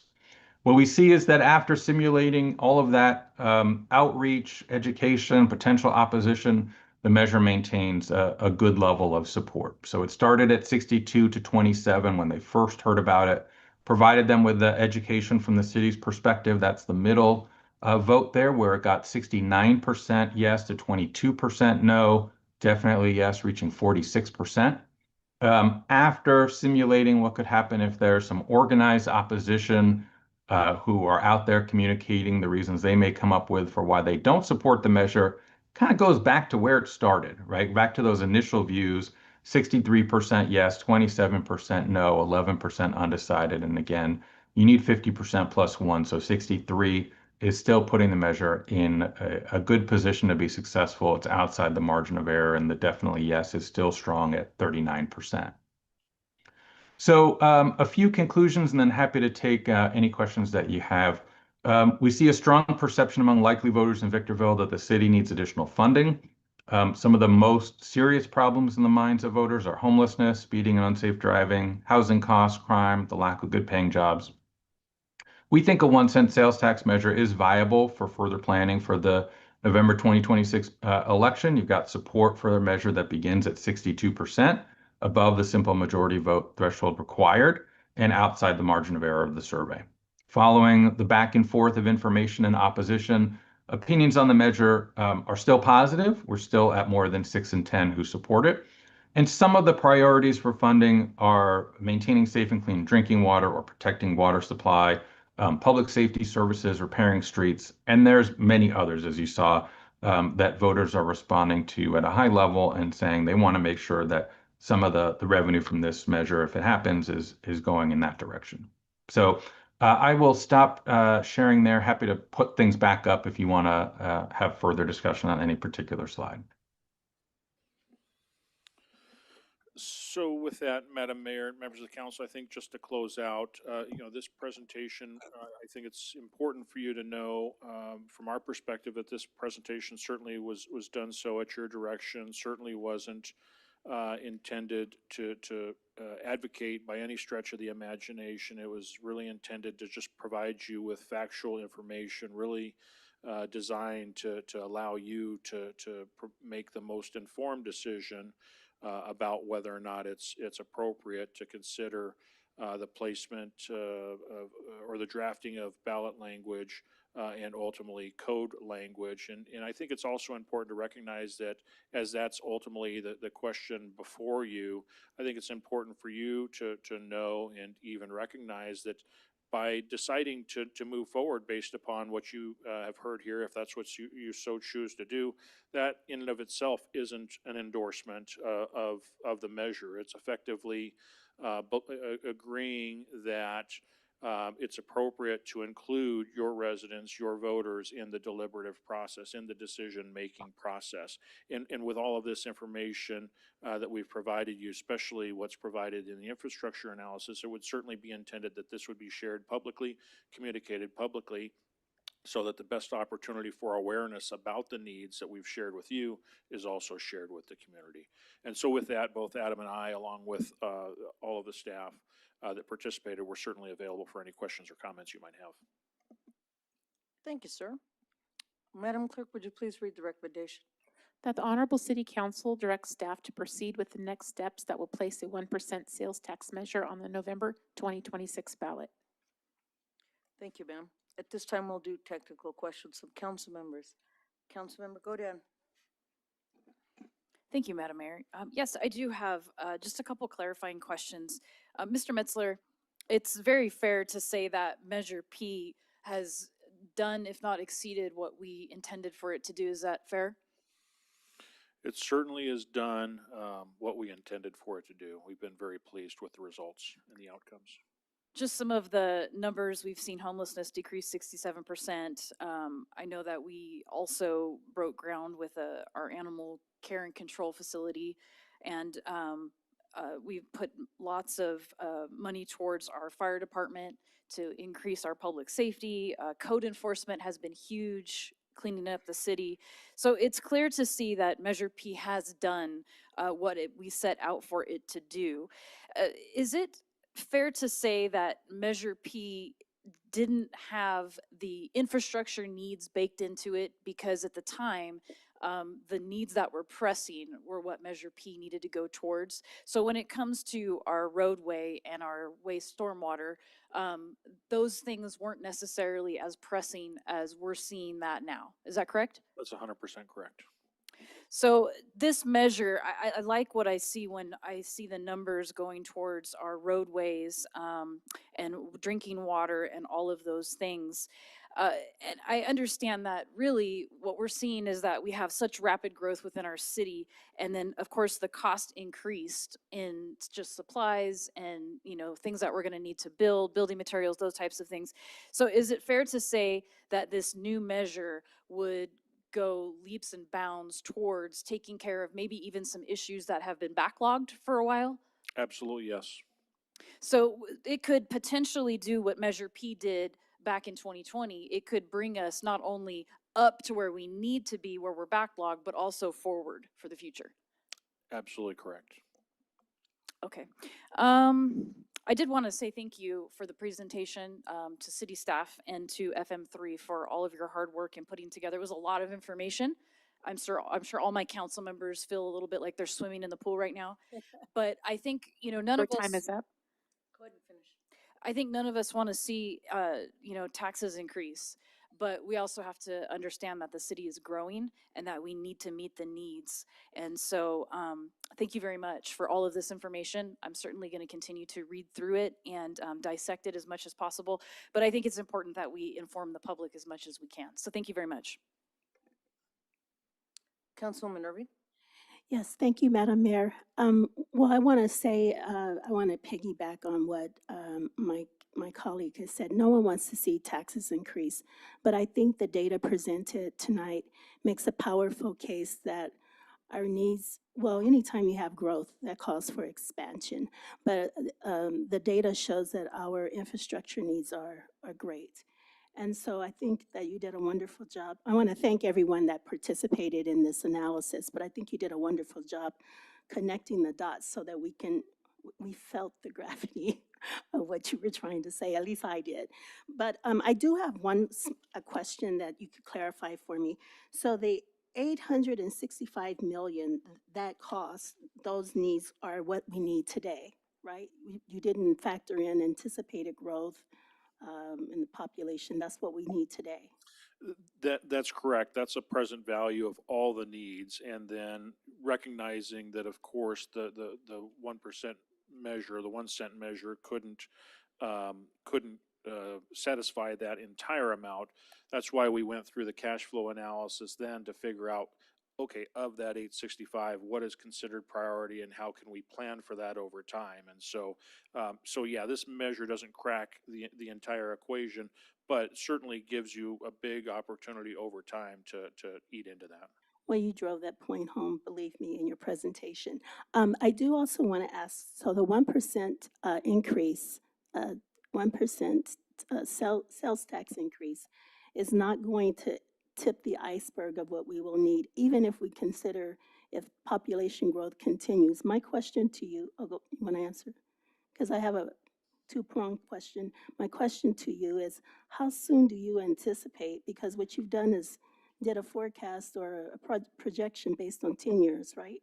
Correct. How soon do you think we might have a similar conversation in the future? I'm just thinking like with the long view, long term.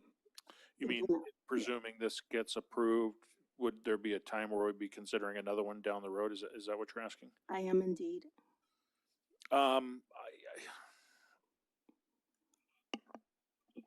I would have to, so I think it's a very appropriate question, and I think it's a very wise question.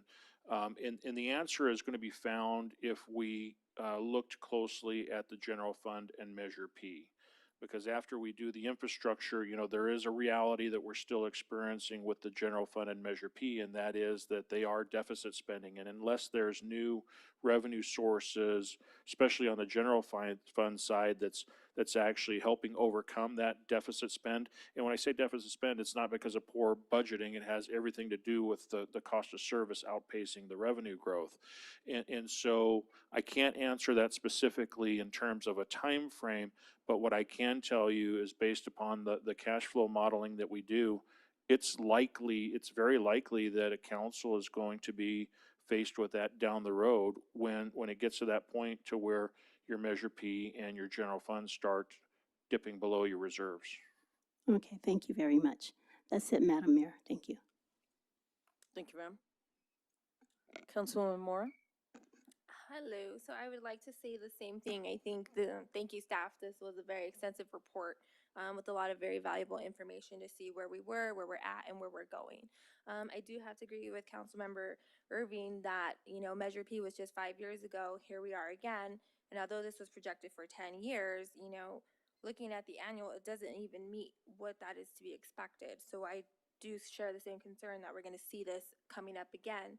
So I'd like to continue to work with staff to figure out what other avenues we can explore during that time so we don't also have to experience another possible proposal. But I do want to go back to some of the things. So just for my understanding, a special tax, there's too many items in our goal to do a special tax. It has to be a general tax. What we've presented before you qualifies as a general tax, yes. Because a special tax would be limited to a few items.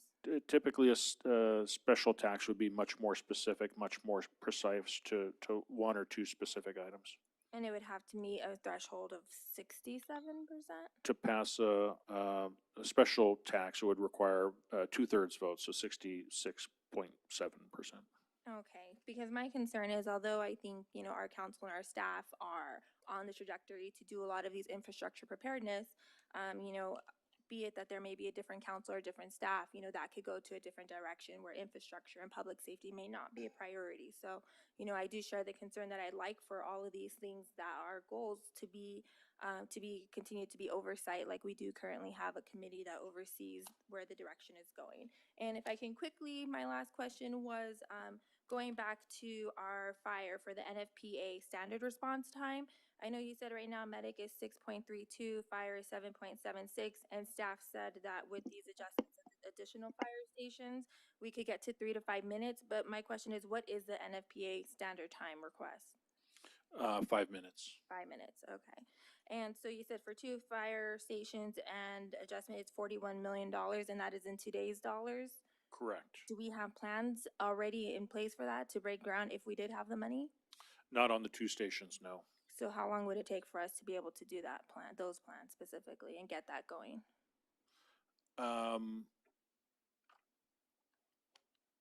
We'd have to begin the process. We have not begun the process for that yet.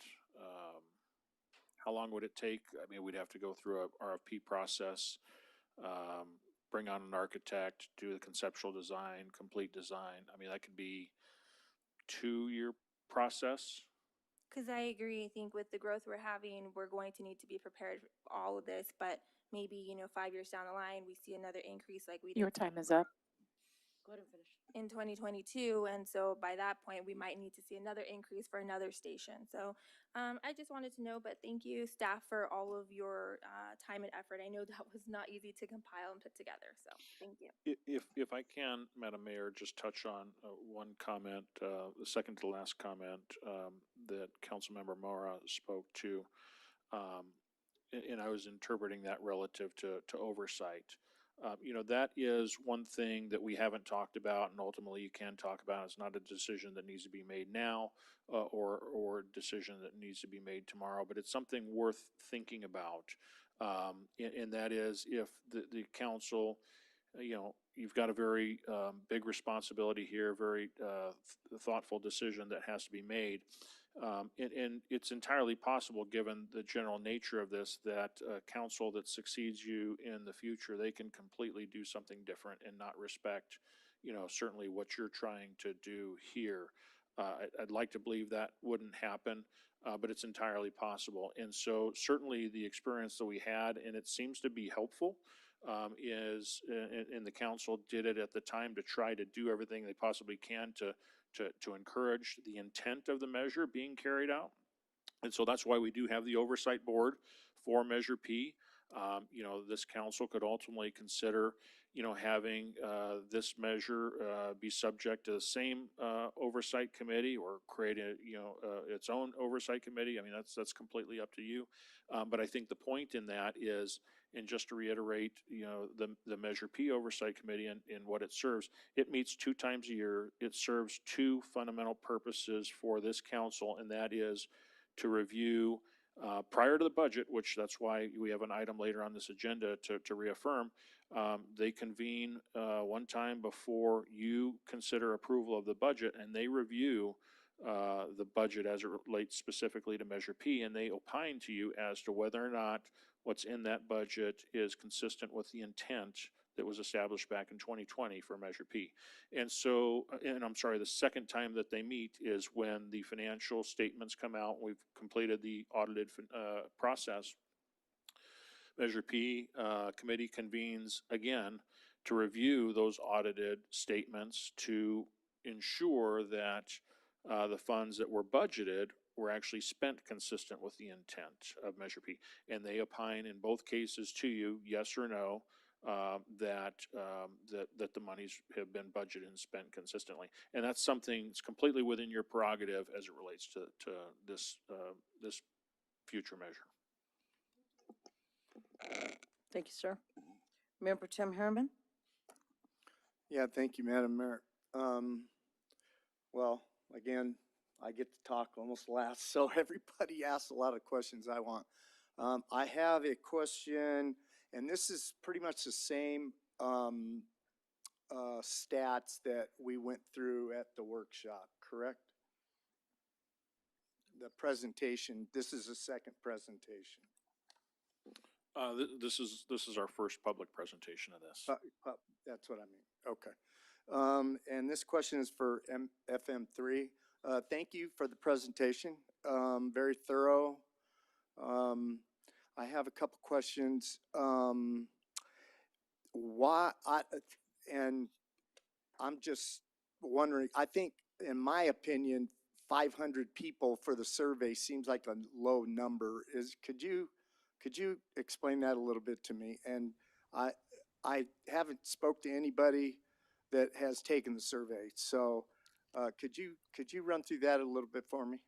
Yeah, absolutely. So the premise of the survey is based on the science of random sampling, which is that if we get a random sample of people in the community who take the survey, that their views statistically will represent the views of the broader population with some degree of statistical certainty as measured by that margin of error I told you of plus or minus 4.5%. The choice of a sample size is always a little hard. We have some considerations involving response rates to surveys, cost, time, all of that. We find that really 400 to 500, in some cases we go 600 for local cities of the size of Victorville, does a good job of giving you actionable information that we feel like is within a reasonable level of statistical certainty. As I mentioned, that 515 responses gets you a margin of error of plus or minus 4.5%. If we had gone up to 1,000 people, your margin of error would still be plus or minus 3.1%. So that doubling of the respondents doesn't buy you a huge amount of statistical certainty beyond what you already have. And frankly, that 800 to 1,000 sample size range is more commonly done for statewide surveys for all of California. So we feel pretty good that based on our experience of doing these kinds of surveys for lots of other communities, you've got a sample size that is actionable. Of course, if we had 3,000 people or 4,000, 5,000 people, you'd have that much more certainty, but you'd also have a survey that would have broken your budget, and we probably couldn't get that many people to respond within a reasonable time anyway. So hopefully that gives you a sense of how we've come to that sample size. No, that was very informative for me. I just, obviously, I don't know nothing about polling, but I was under the impression that doubling the size of the participants would have a larger impact on plus or minus.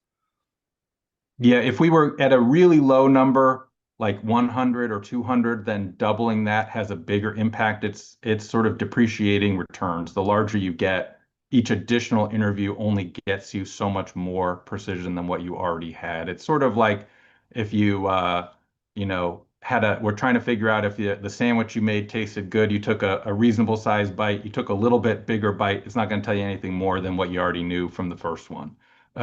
So that's sort of how the statistical element of this works. Okay, thank you. That's all I have. A lot of stuff I wanted to know was already asked. So thank you. Madam Mayor, if I might, I was corrected on one item. The NFP standard, I said 5 minutes. It's actually 4 minutes for the first company to arrive on scene for fire or EMS calls. So I'm sorry for that error, but I have been corrected, and I wanted to provide you with the correct information. Thank you, sir. Mr. Metzler, I do have a couple of questions. You could say in the last 10 years, the population of the city of Victorville grows 2,000 a year. So our water system, the base production is 26,312 acre foot for what we have right now. And the replacement water is 1091. If we don't meet the ramp down of 50.4%, what happens to the city fine-wise, I guess? Do we get fined, or how does that work? No, if you exceed what you're freely able to produce, basically you have to purchase you have to replace everything from the state water project water. So everything above your your free production, you have to replace it from the state water project water. I think the concern there is obviously with the reduced, with the issues of the state water project water, you're increasing your dependency upon a system that, is constrained. So I was just gonna say that. So we have zero control of the snowpack. Correct. Yeah, zero control. So if the snowpack is low, which it was this last year, it's going to put a strain on our water that we have no control of, but yet we still have a ramp down. It's gonna be 50.4%. And if we don't meet it, it's still gonna cost us money that's out of our control. Okay? If what I was thinking, I'm sorry, I know it's not called purple pipe, but the reclaimed water, if we do what you were saying in here for reclaimed water, will that help our replacement water of, at this time, it's 10,981 acre foot? No, I'm sorry, yes. Yes. So yeah, I guess in theory, yeah, if you actually, reduced the amount of potable water that was produced, by the equal amount of reclaimed water, let's say you converted a park, and so no longer it's on the blue, pipeline, it's on the, purple pipeline. Yeah, that would have a direct correlation to your replacement. That is in our control if we can move forward with the water portion. Because we all know in the state of California, water is not increasing. We get ours from the water table. You have a different name for it. Yeah, the aquifer, correct. Okay. All right. And our roadways, again, with 2,000 people a year moving in, our roadways are not going to change because of the public moving here to the Victor Valley. We don't know how many cars they're bringing. In my home alone, I have 5 cars. So a family could bring anywhere from 3 to 5 cars on our roadways, which are going to continue to go down in a PCI rating. And there's no stopping that unless we up the maintenance of our streets with our water, with our public safety. Okay, all right. Thank you, sir.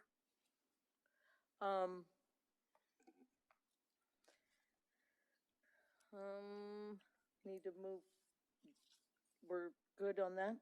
At this time, I'd like to, do we have a motion for this item? Madam Mayor, I move that we adopt staff's recommendation for item 7. Second. Okay, I have a first by Councilwoman Irving, a second by Councilman Godin. Comments on the pending motion, Councilwoman Irving? Outside of, I want to thank those that participated in the needs analysis. And again, I want to say to Mr. Metzler, thank you so much for connecting the dots.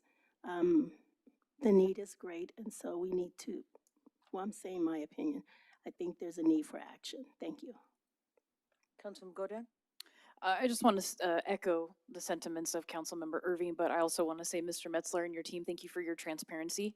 I really appreciate the reports and all of the information that was presented today. Thank you. Mayor Pro Tem Harriman? Yeah, same here.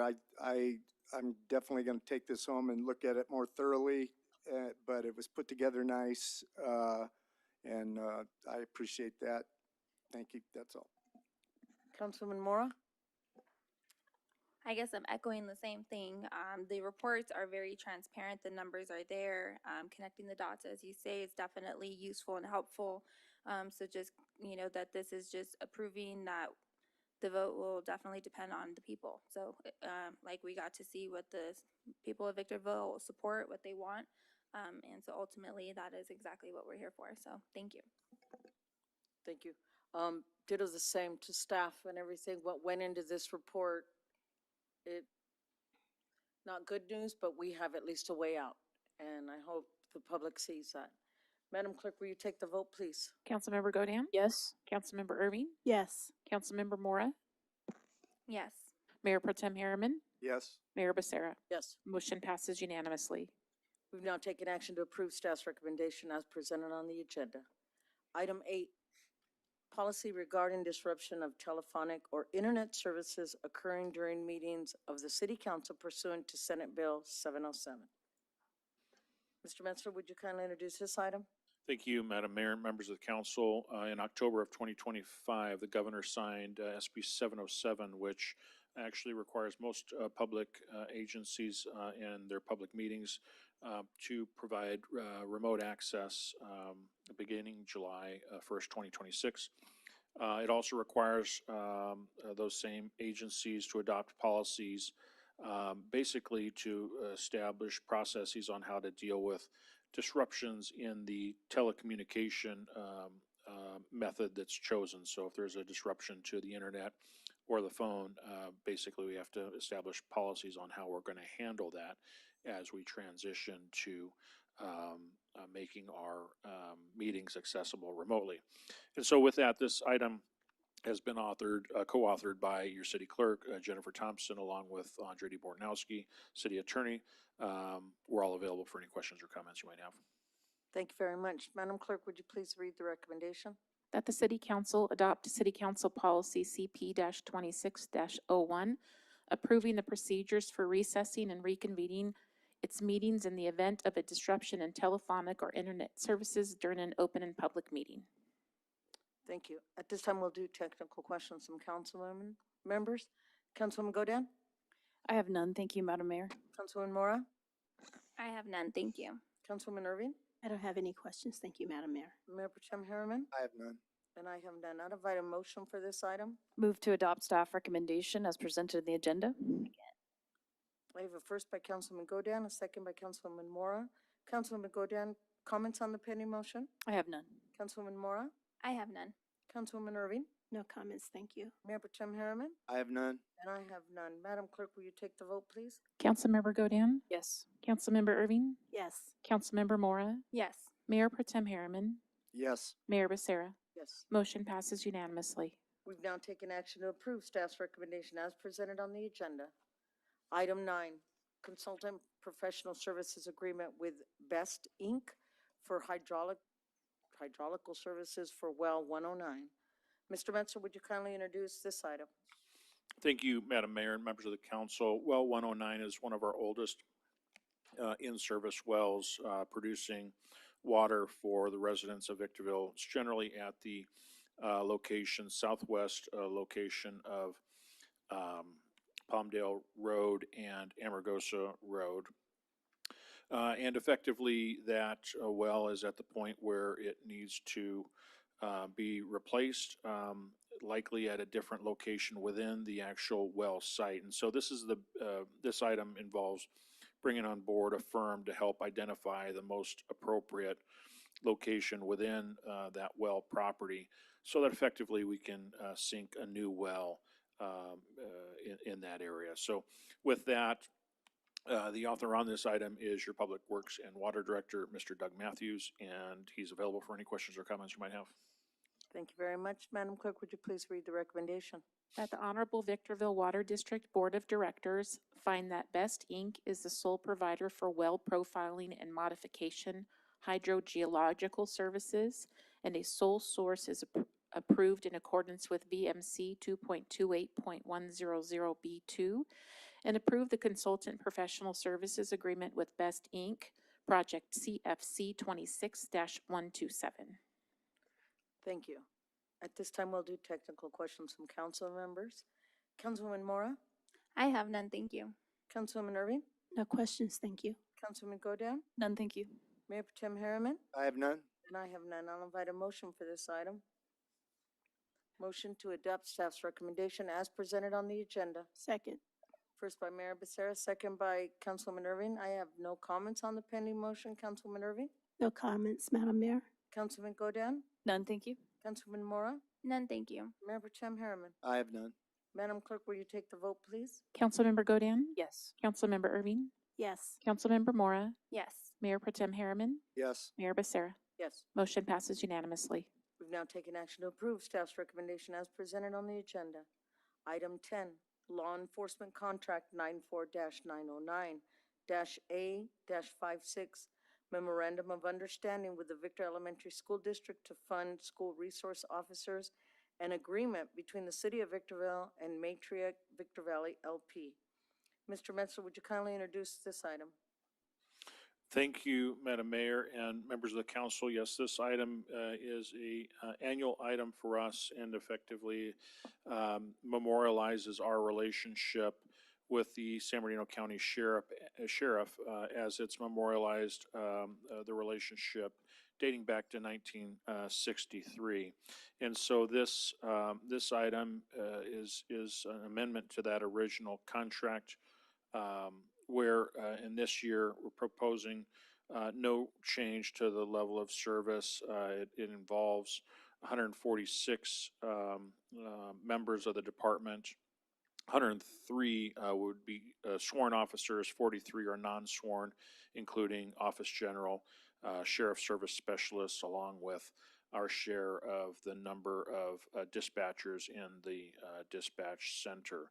And so with that, not only does this item deal with the Schedule A, as we call it, it also deals with agreements involving the school district where they piggyback on our Schedule A to provide sheriff service at their districts and at their schools, along with the Mall of Victor Valley. Macerich is the owner of the Mall of Victor Valley, where they have chosen to have dedicated deputy presence for a duration of time at their facility.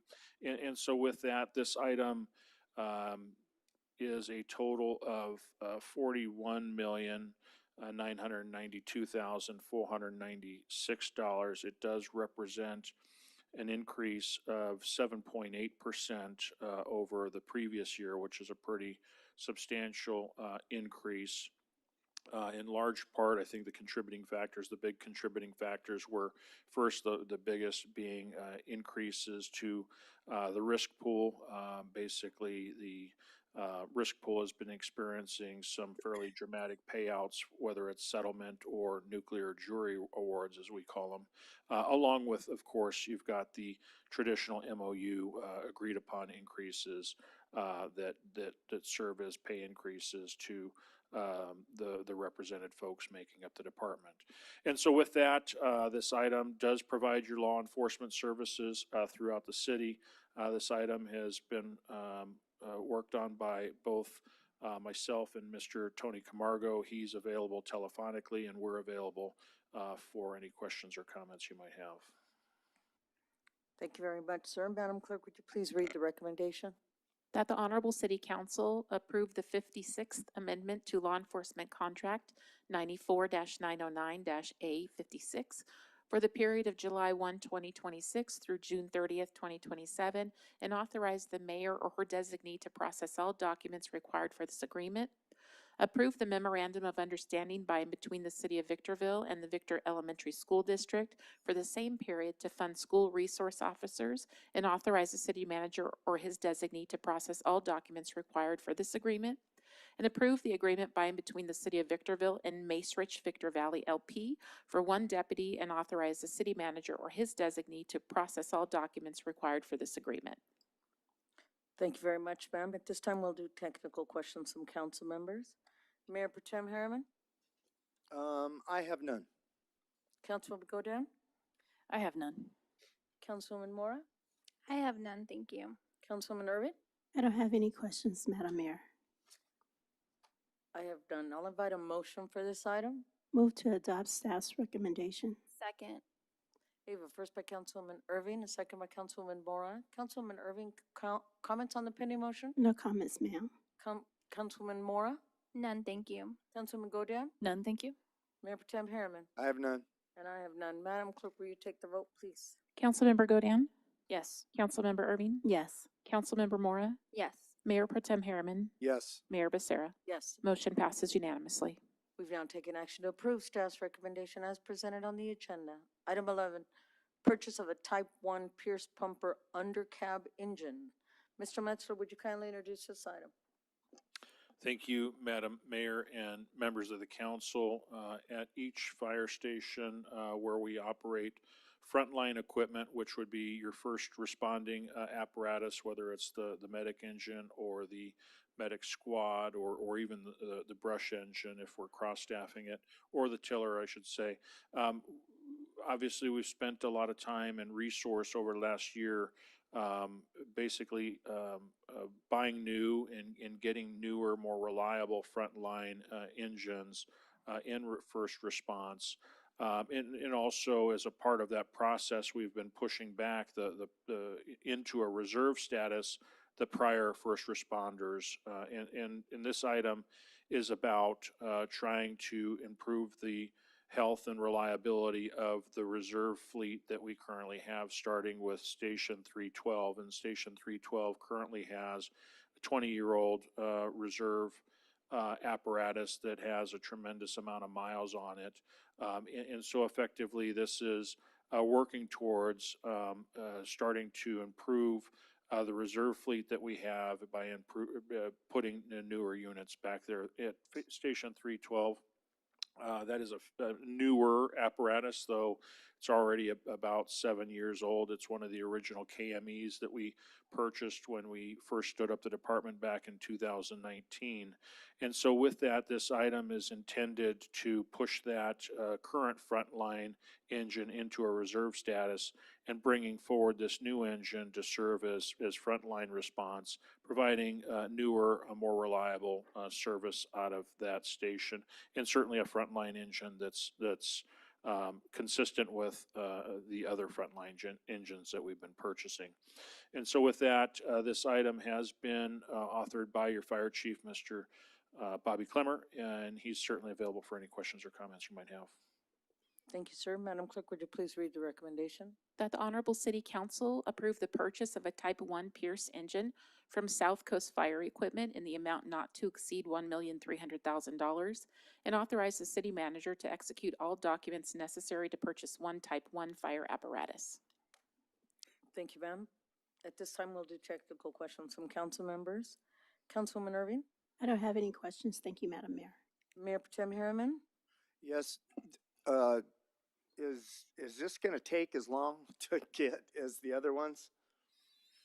Probably not as long, but certainly not something we're buying off the lot tomorrow. So, Bobby, you want to talk through the process? I think this unit might actually be in the queue. Thank you, Madam Mayor, members of the council. Yes, the kind of the philosophy now is to be able to pick an engine up that is in production. So I just got a text. The current opportunity is about 12 months from now until delivery. The current custom build time is about 50 months for a fire engine or a ladder truck. So grabbing one just off the assembly line, like you just explained, is then do we have to, when it gets here, do the same thing, get the apparatus and the communications and all that? Just radios and little things, but we're gonna wait to find one that's very close to the spec that we already have, so it'll be very minimal. Okay, all right, that's all I have. Councilwoman Dwara? I have no questions, thank you. Councilwoman Godin? I have none, thank you. And I have done. I'll invite a motion for this item. Madam Mayor, I move to adopt staff's recommendation. Second.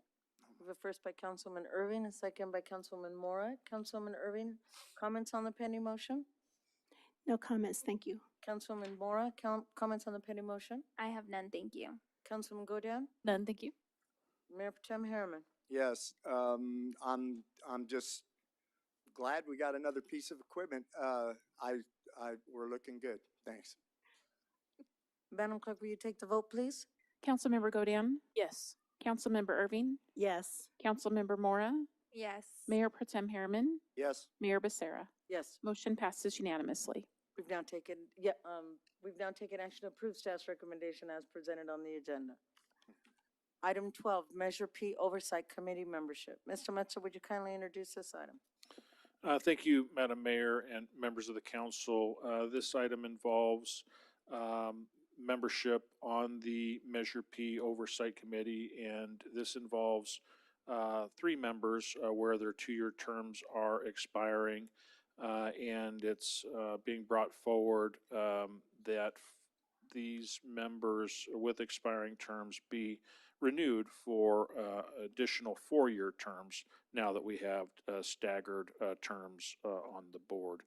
And so, or I'm sorry, on the committee. And so with that, the item has been authored by your deputy city manager. He's available telephonically, and we're available for any questions or comments you might have. Madam Clerk, would you please read the recommendation? That the Honorable City Council reaffirms the following members to the Measure P Oversight Committee, extending their appointment for an additional 4 years. Cynthia Coelho, resident member of local major retail industry. Joel Counts, resident member of clergy. Vince Onken, resident member of nonprofit social service provider. Thank you. We'll do technical questions from council members. Councilwoman Mora? I have none, thank you. Councilman Godin? I have none. Councilwoman Irving? I don't have any questions, thank you. Mayor Pro Tem Harriman? I have none. And I have none. I'll invite a motion for this item. Move to adopt staff recommendation as presented in the agenda. Second. We have a first by Councilman Godin, a second by Councilwoman Irving. Councilman Godin, comments on the pending motion? I have none. Councilwoman Irving? No comments. Councilwoman Mora? I have none, thank you. Mayor Pro Tem Harriman? I have none. Madam Clerk, will you take the vote, please? Councilmember Godin? Yes. Councilmember Irving? Yes. Councilmember Mora? Yes. Mayor Pro Tem Harriman? Yes. Mayor Becerra? Yes. Motion passes unanimously. We've now taken action to approve staff's recommendation as presented on the agenda. Item 13, Housing and Homelessness Initiative Program 2026, Agreement with San Bernardino County. Mr. Metzler, would you kindly introduce this item? Thank you, Madam Mayor and members of the council. The city applied for a grant to the county through the COC and ultimately was awarded funds basically to support some of the efforts that we have out at the Wellness Center, including case management and homelessness prevention. Ultimately, we're awarded the $500,000 in October of 2025, and then now with this agreement having been received, we're bringing it forward for your consideration. The item has been authored by Alex Hattigi, who is available telephonically. We also have Mr. William Lamas here in the audience, who's our homelessness solutions manager, and they're both available for any questions or comments you might have.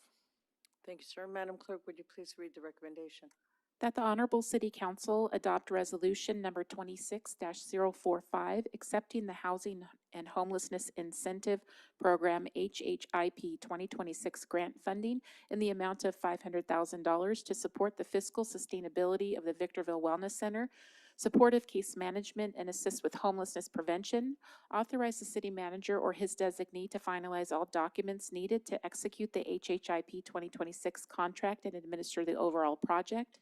Authorize the city manager or his designee to make any necessary amendments to the contract in as deemed necessary by San Bernardino County or the city attorney, and adopt resolution number 26-046, amending the annual budget for fiscal year 2025-2026 to appropriate and authorize expenditures of an additional $500,000. Thank you. At this time, we'll do technical questions from council member. Councilwoman Mora? I have none, thank you. Councilwoman Godin? I have none. Councilwoman Irving? I don't have any questions, thank you. Mayor Pro Tem Harriman? Yeah, we don't have to match anything with this. I guess I didn't make that sound like a question. Thank you, Madam Mayor, members of the council. No, there is no match for this grant. Okay, thank you. That's all I have. I'll invite a motion for this item. Move motion to pass staff's recommendation as written in the agenda. Second.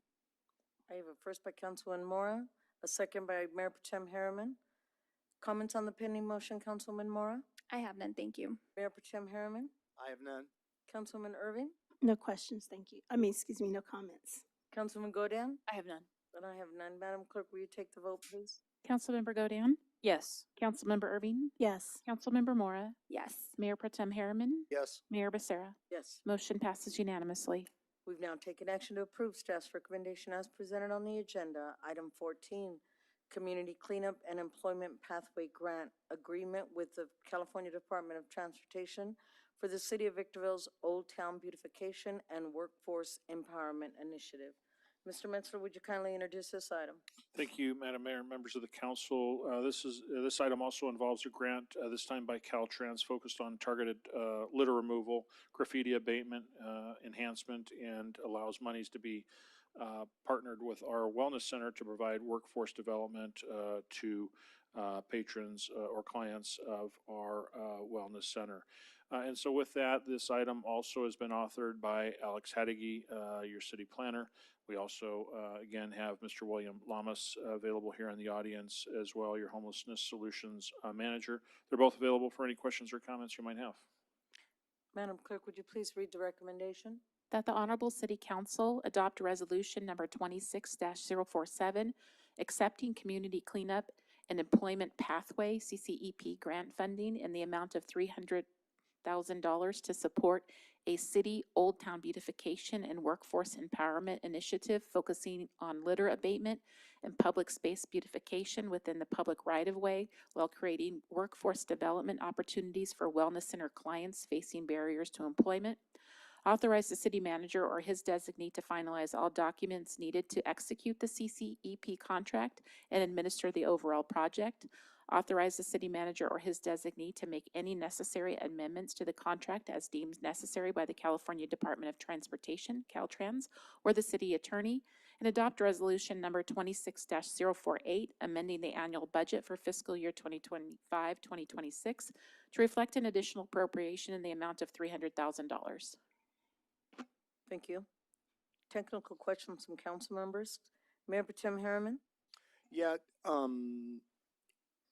the contract services, is that for, could you explain that one to me? Contract service, 130,750. If it's okay, I'd like Mr. William Lamas to answer that for you. Thank you, Madam Mayor and members of the council. Contract services include services that will be provided by our workforce development supportive services operator. So that will be, the responsible party for that employment development aspect of the grant. Okay, all right, thank you. Councilman Godin? I have none. Councilwoman Irving? No questions. Councilwoman Mora? I have none, thank you. I do have a question, if I may piggyback on that, Mr. Metzler. Mr. Lamas, you're saying that the contract services to administer the grant for the 15 participant from the Wellness Center? Correct. The grant's written to provide employment development services for up to 15 individuals who are currently at the Wellness Center. The oversight would be provided by our operator. Okay, but they would be responsible for wages, fringe, tax, and workman's comp, insurance, all of that. Takes that out of our preview, right? Correct. The oversight for the workforce development piece would be provided by the operator. All right. All right. Thank you very much, sir. Appreciate it. Thank you. Can I have a motion on the pending item? Move to adopt staff recommendation as to points 1 through 4 as presented on the agenda. Second.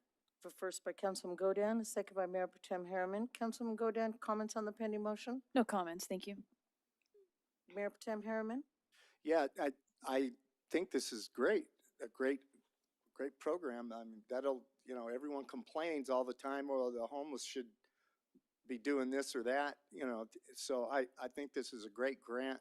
So I certainly appreciate staff landing this one.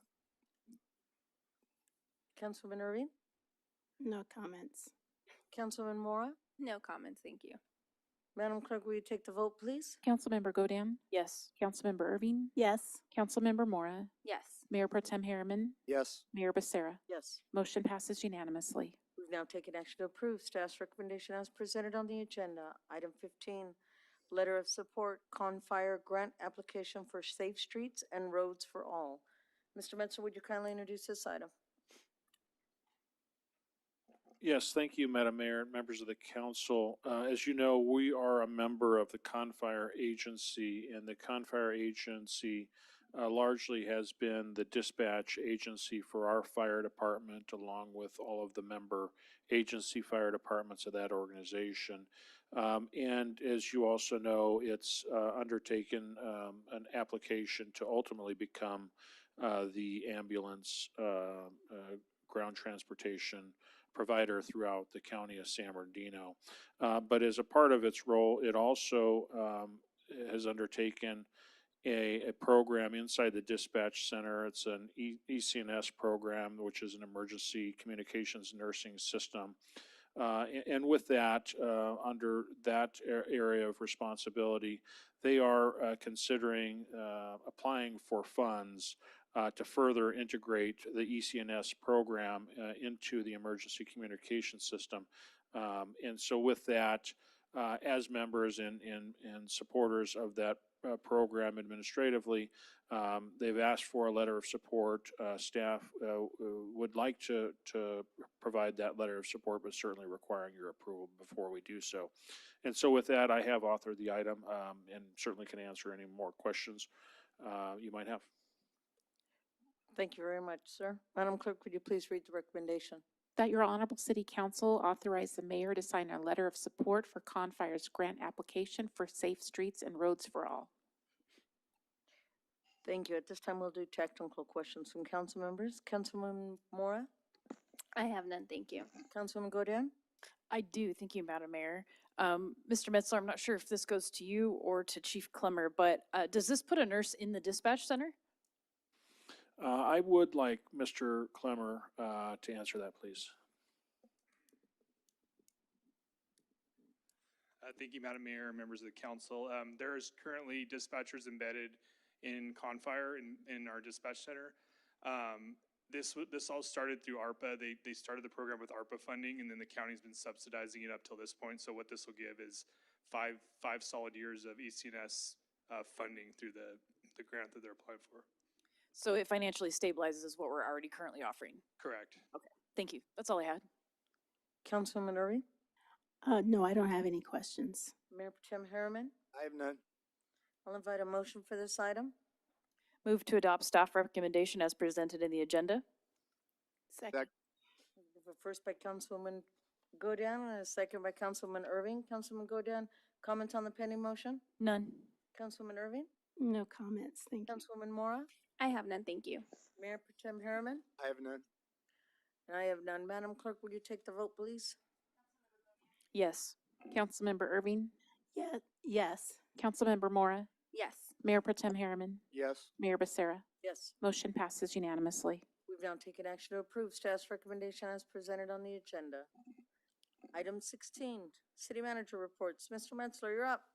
Thank you, Madam Mayor and members of the council.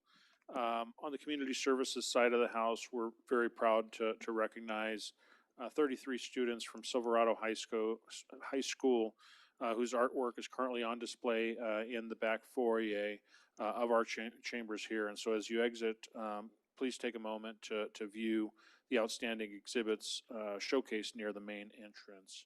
On the economic development side of the house, economic development continues to actively pursue new business investment through participation in key industry trade shows and networking events. This week, economic development and planning staff are attending the annual ICSC trade show to promote Victorville's economy and connect with brokers, developers, and retailers to help attract new business and investment to the community.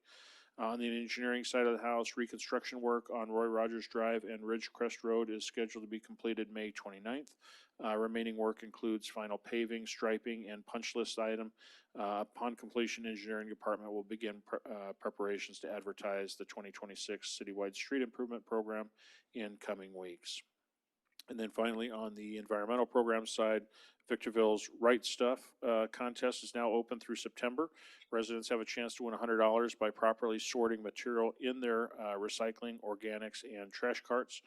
To be eligible to win, residents must first sign up for the contest on the city's website. Any questions, they can contact our environmental programs division. And finally, I'll go ahead and forward the project of interest list so you can see where any project that you may be interested in, where it's at in our process. That's all I have at this time, Madam Mayor. Thank you very much, sir. Item 17, discussion and possible action regarding upcoming agenda items. Councilwoman Irving? I don't have anything, thank you. Councilman Godin? I don't have anything, thank you. Councilman Remora? I don't have anything, thank you. Mayor Potem Harriman? I have none. And I have none. Item 18, reports from council members. Mayor Potem Harriman? I have none. Councilwoman Godin? I have none. Councilwoman Mora? I have none, thank you. Councilwoman Irving? I don't have anything to report, thank you. And I have, Mr. Clymer, you in the fire department, in reading your report, what I didn't know that it's 100 years old this year. Not continuous, but at least we've serviced our citizens for 100 years. Thank you very much to you and your staff. Very well done, very well cared for and everything. That's why we brought you back. Couldn't do without you. Thank you very much, sir. At this time, we'll be recessing to closed session, and we'll resume open session at the conclusion of closed session. Thank you.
Ready?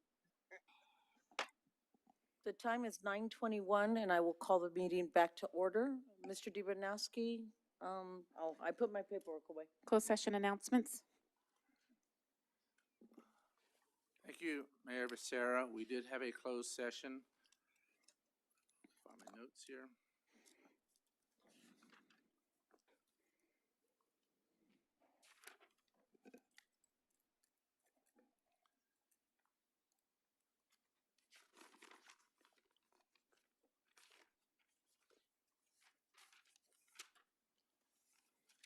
Sorry about the delay.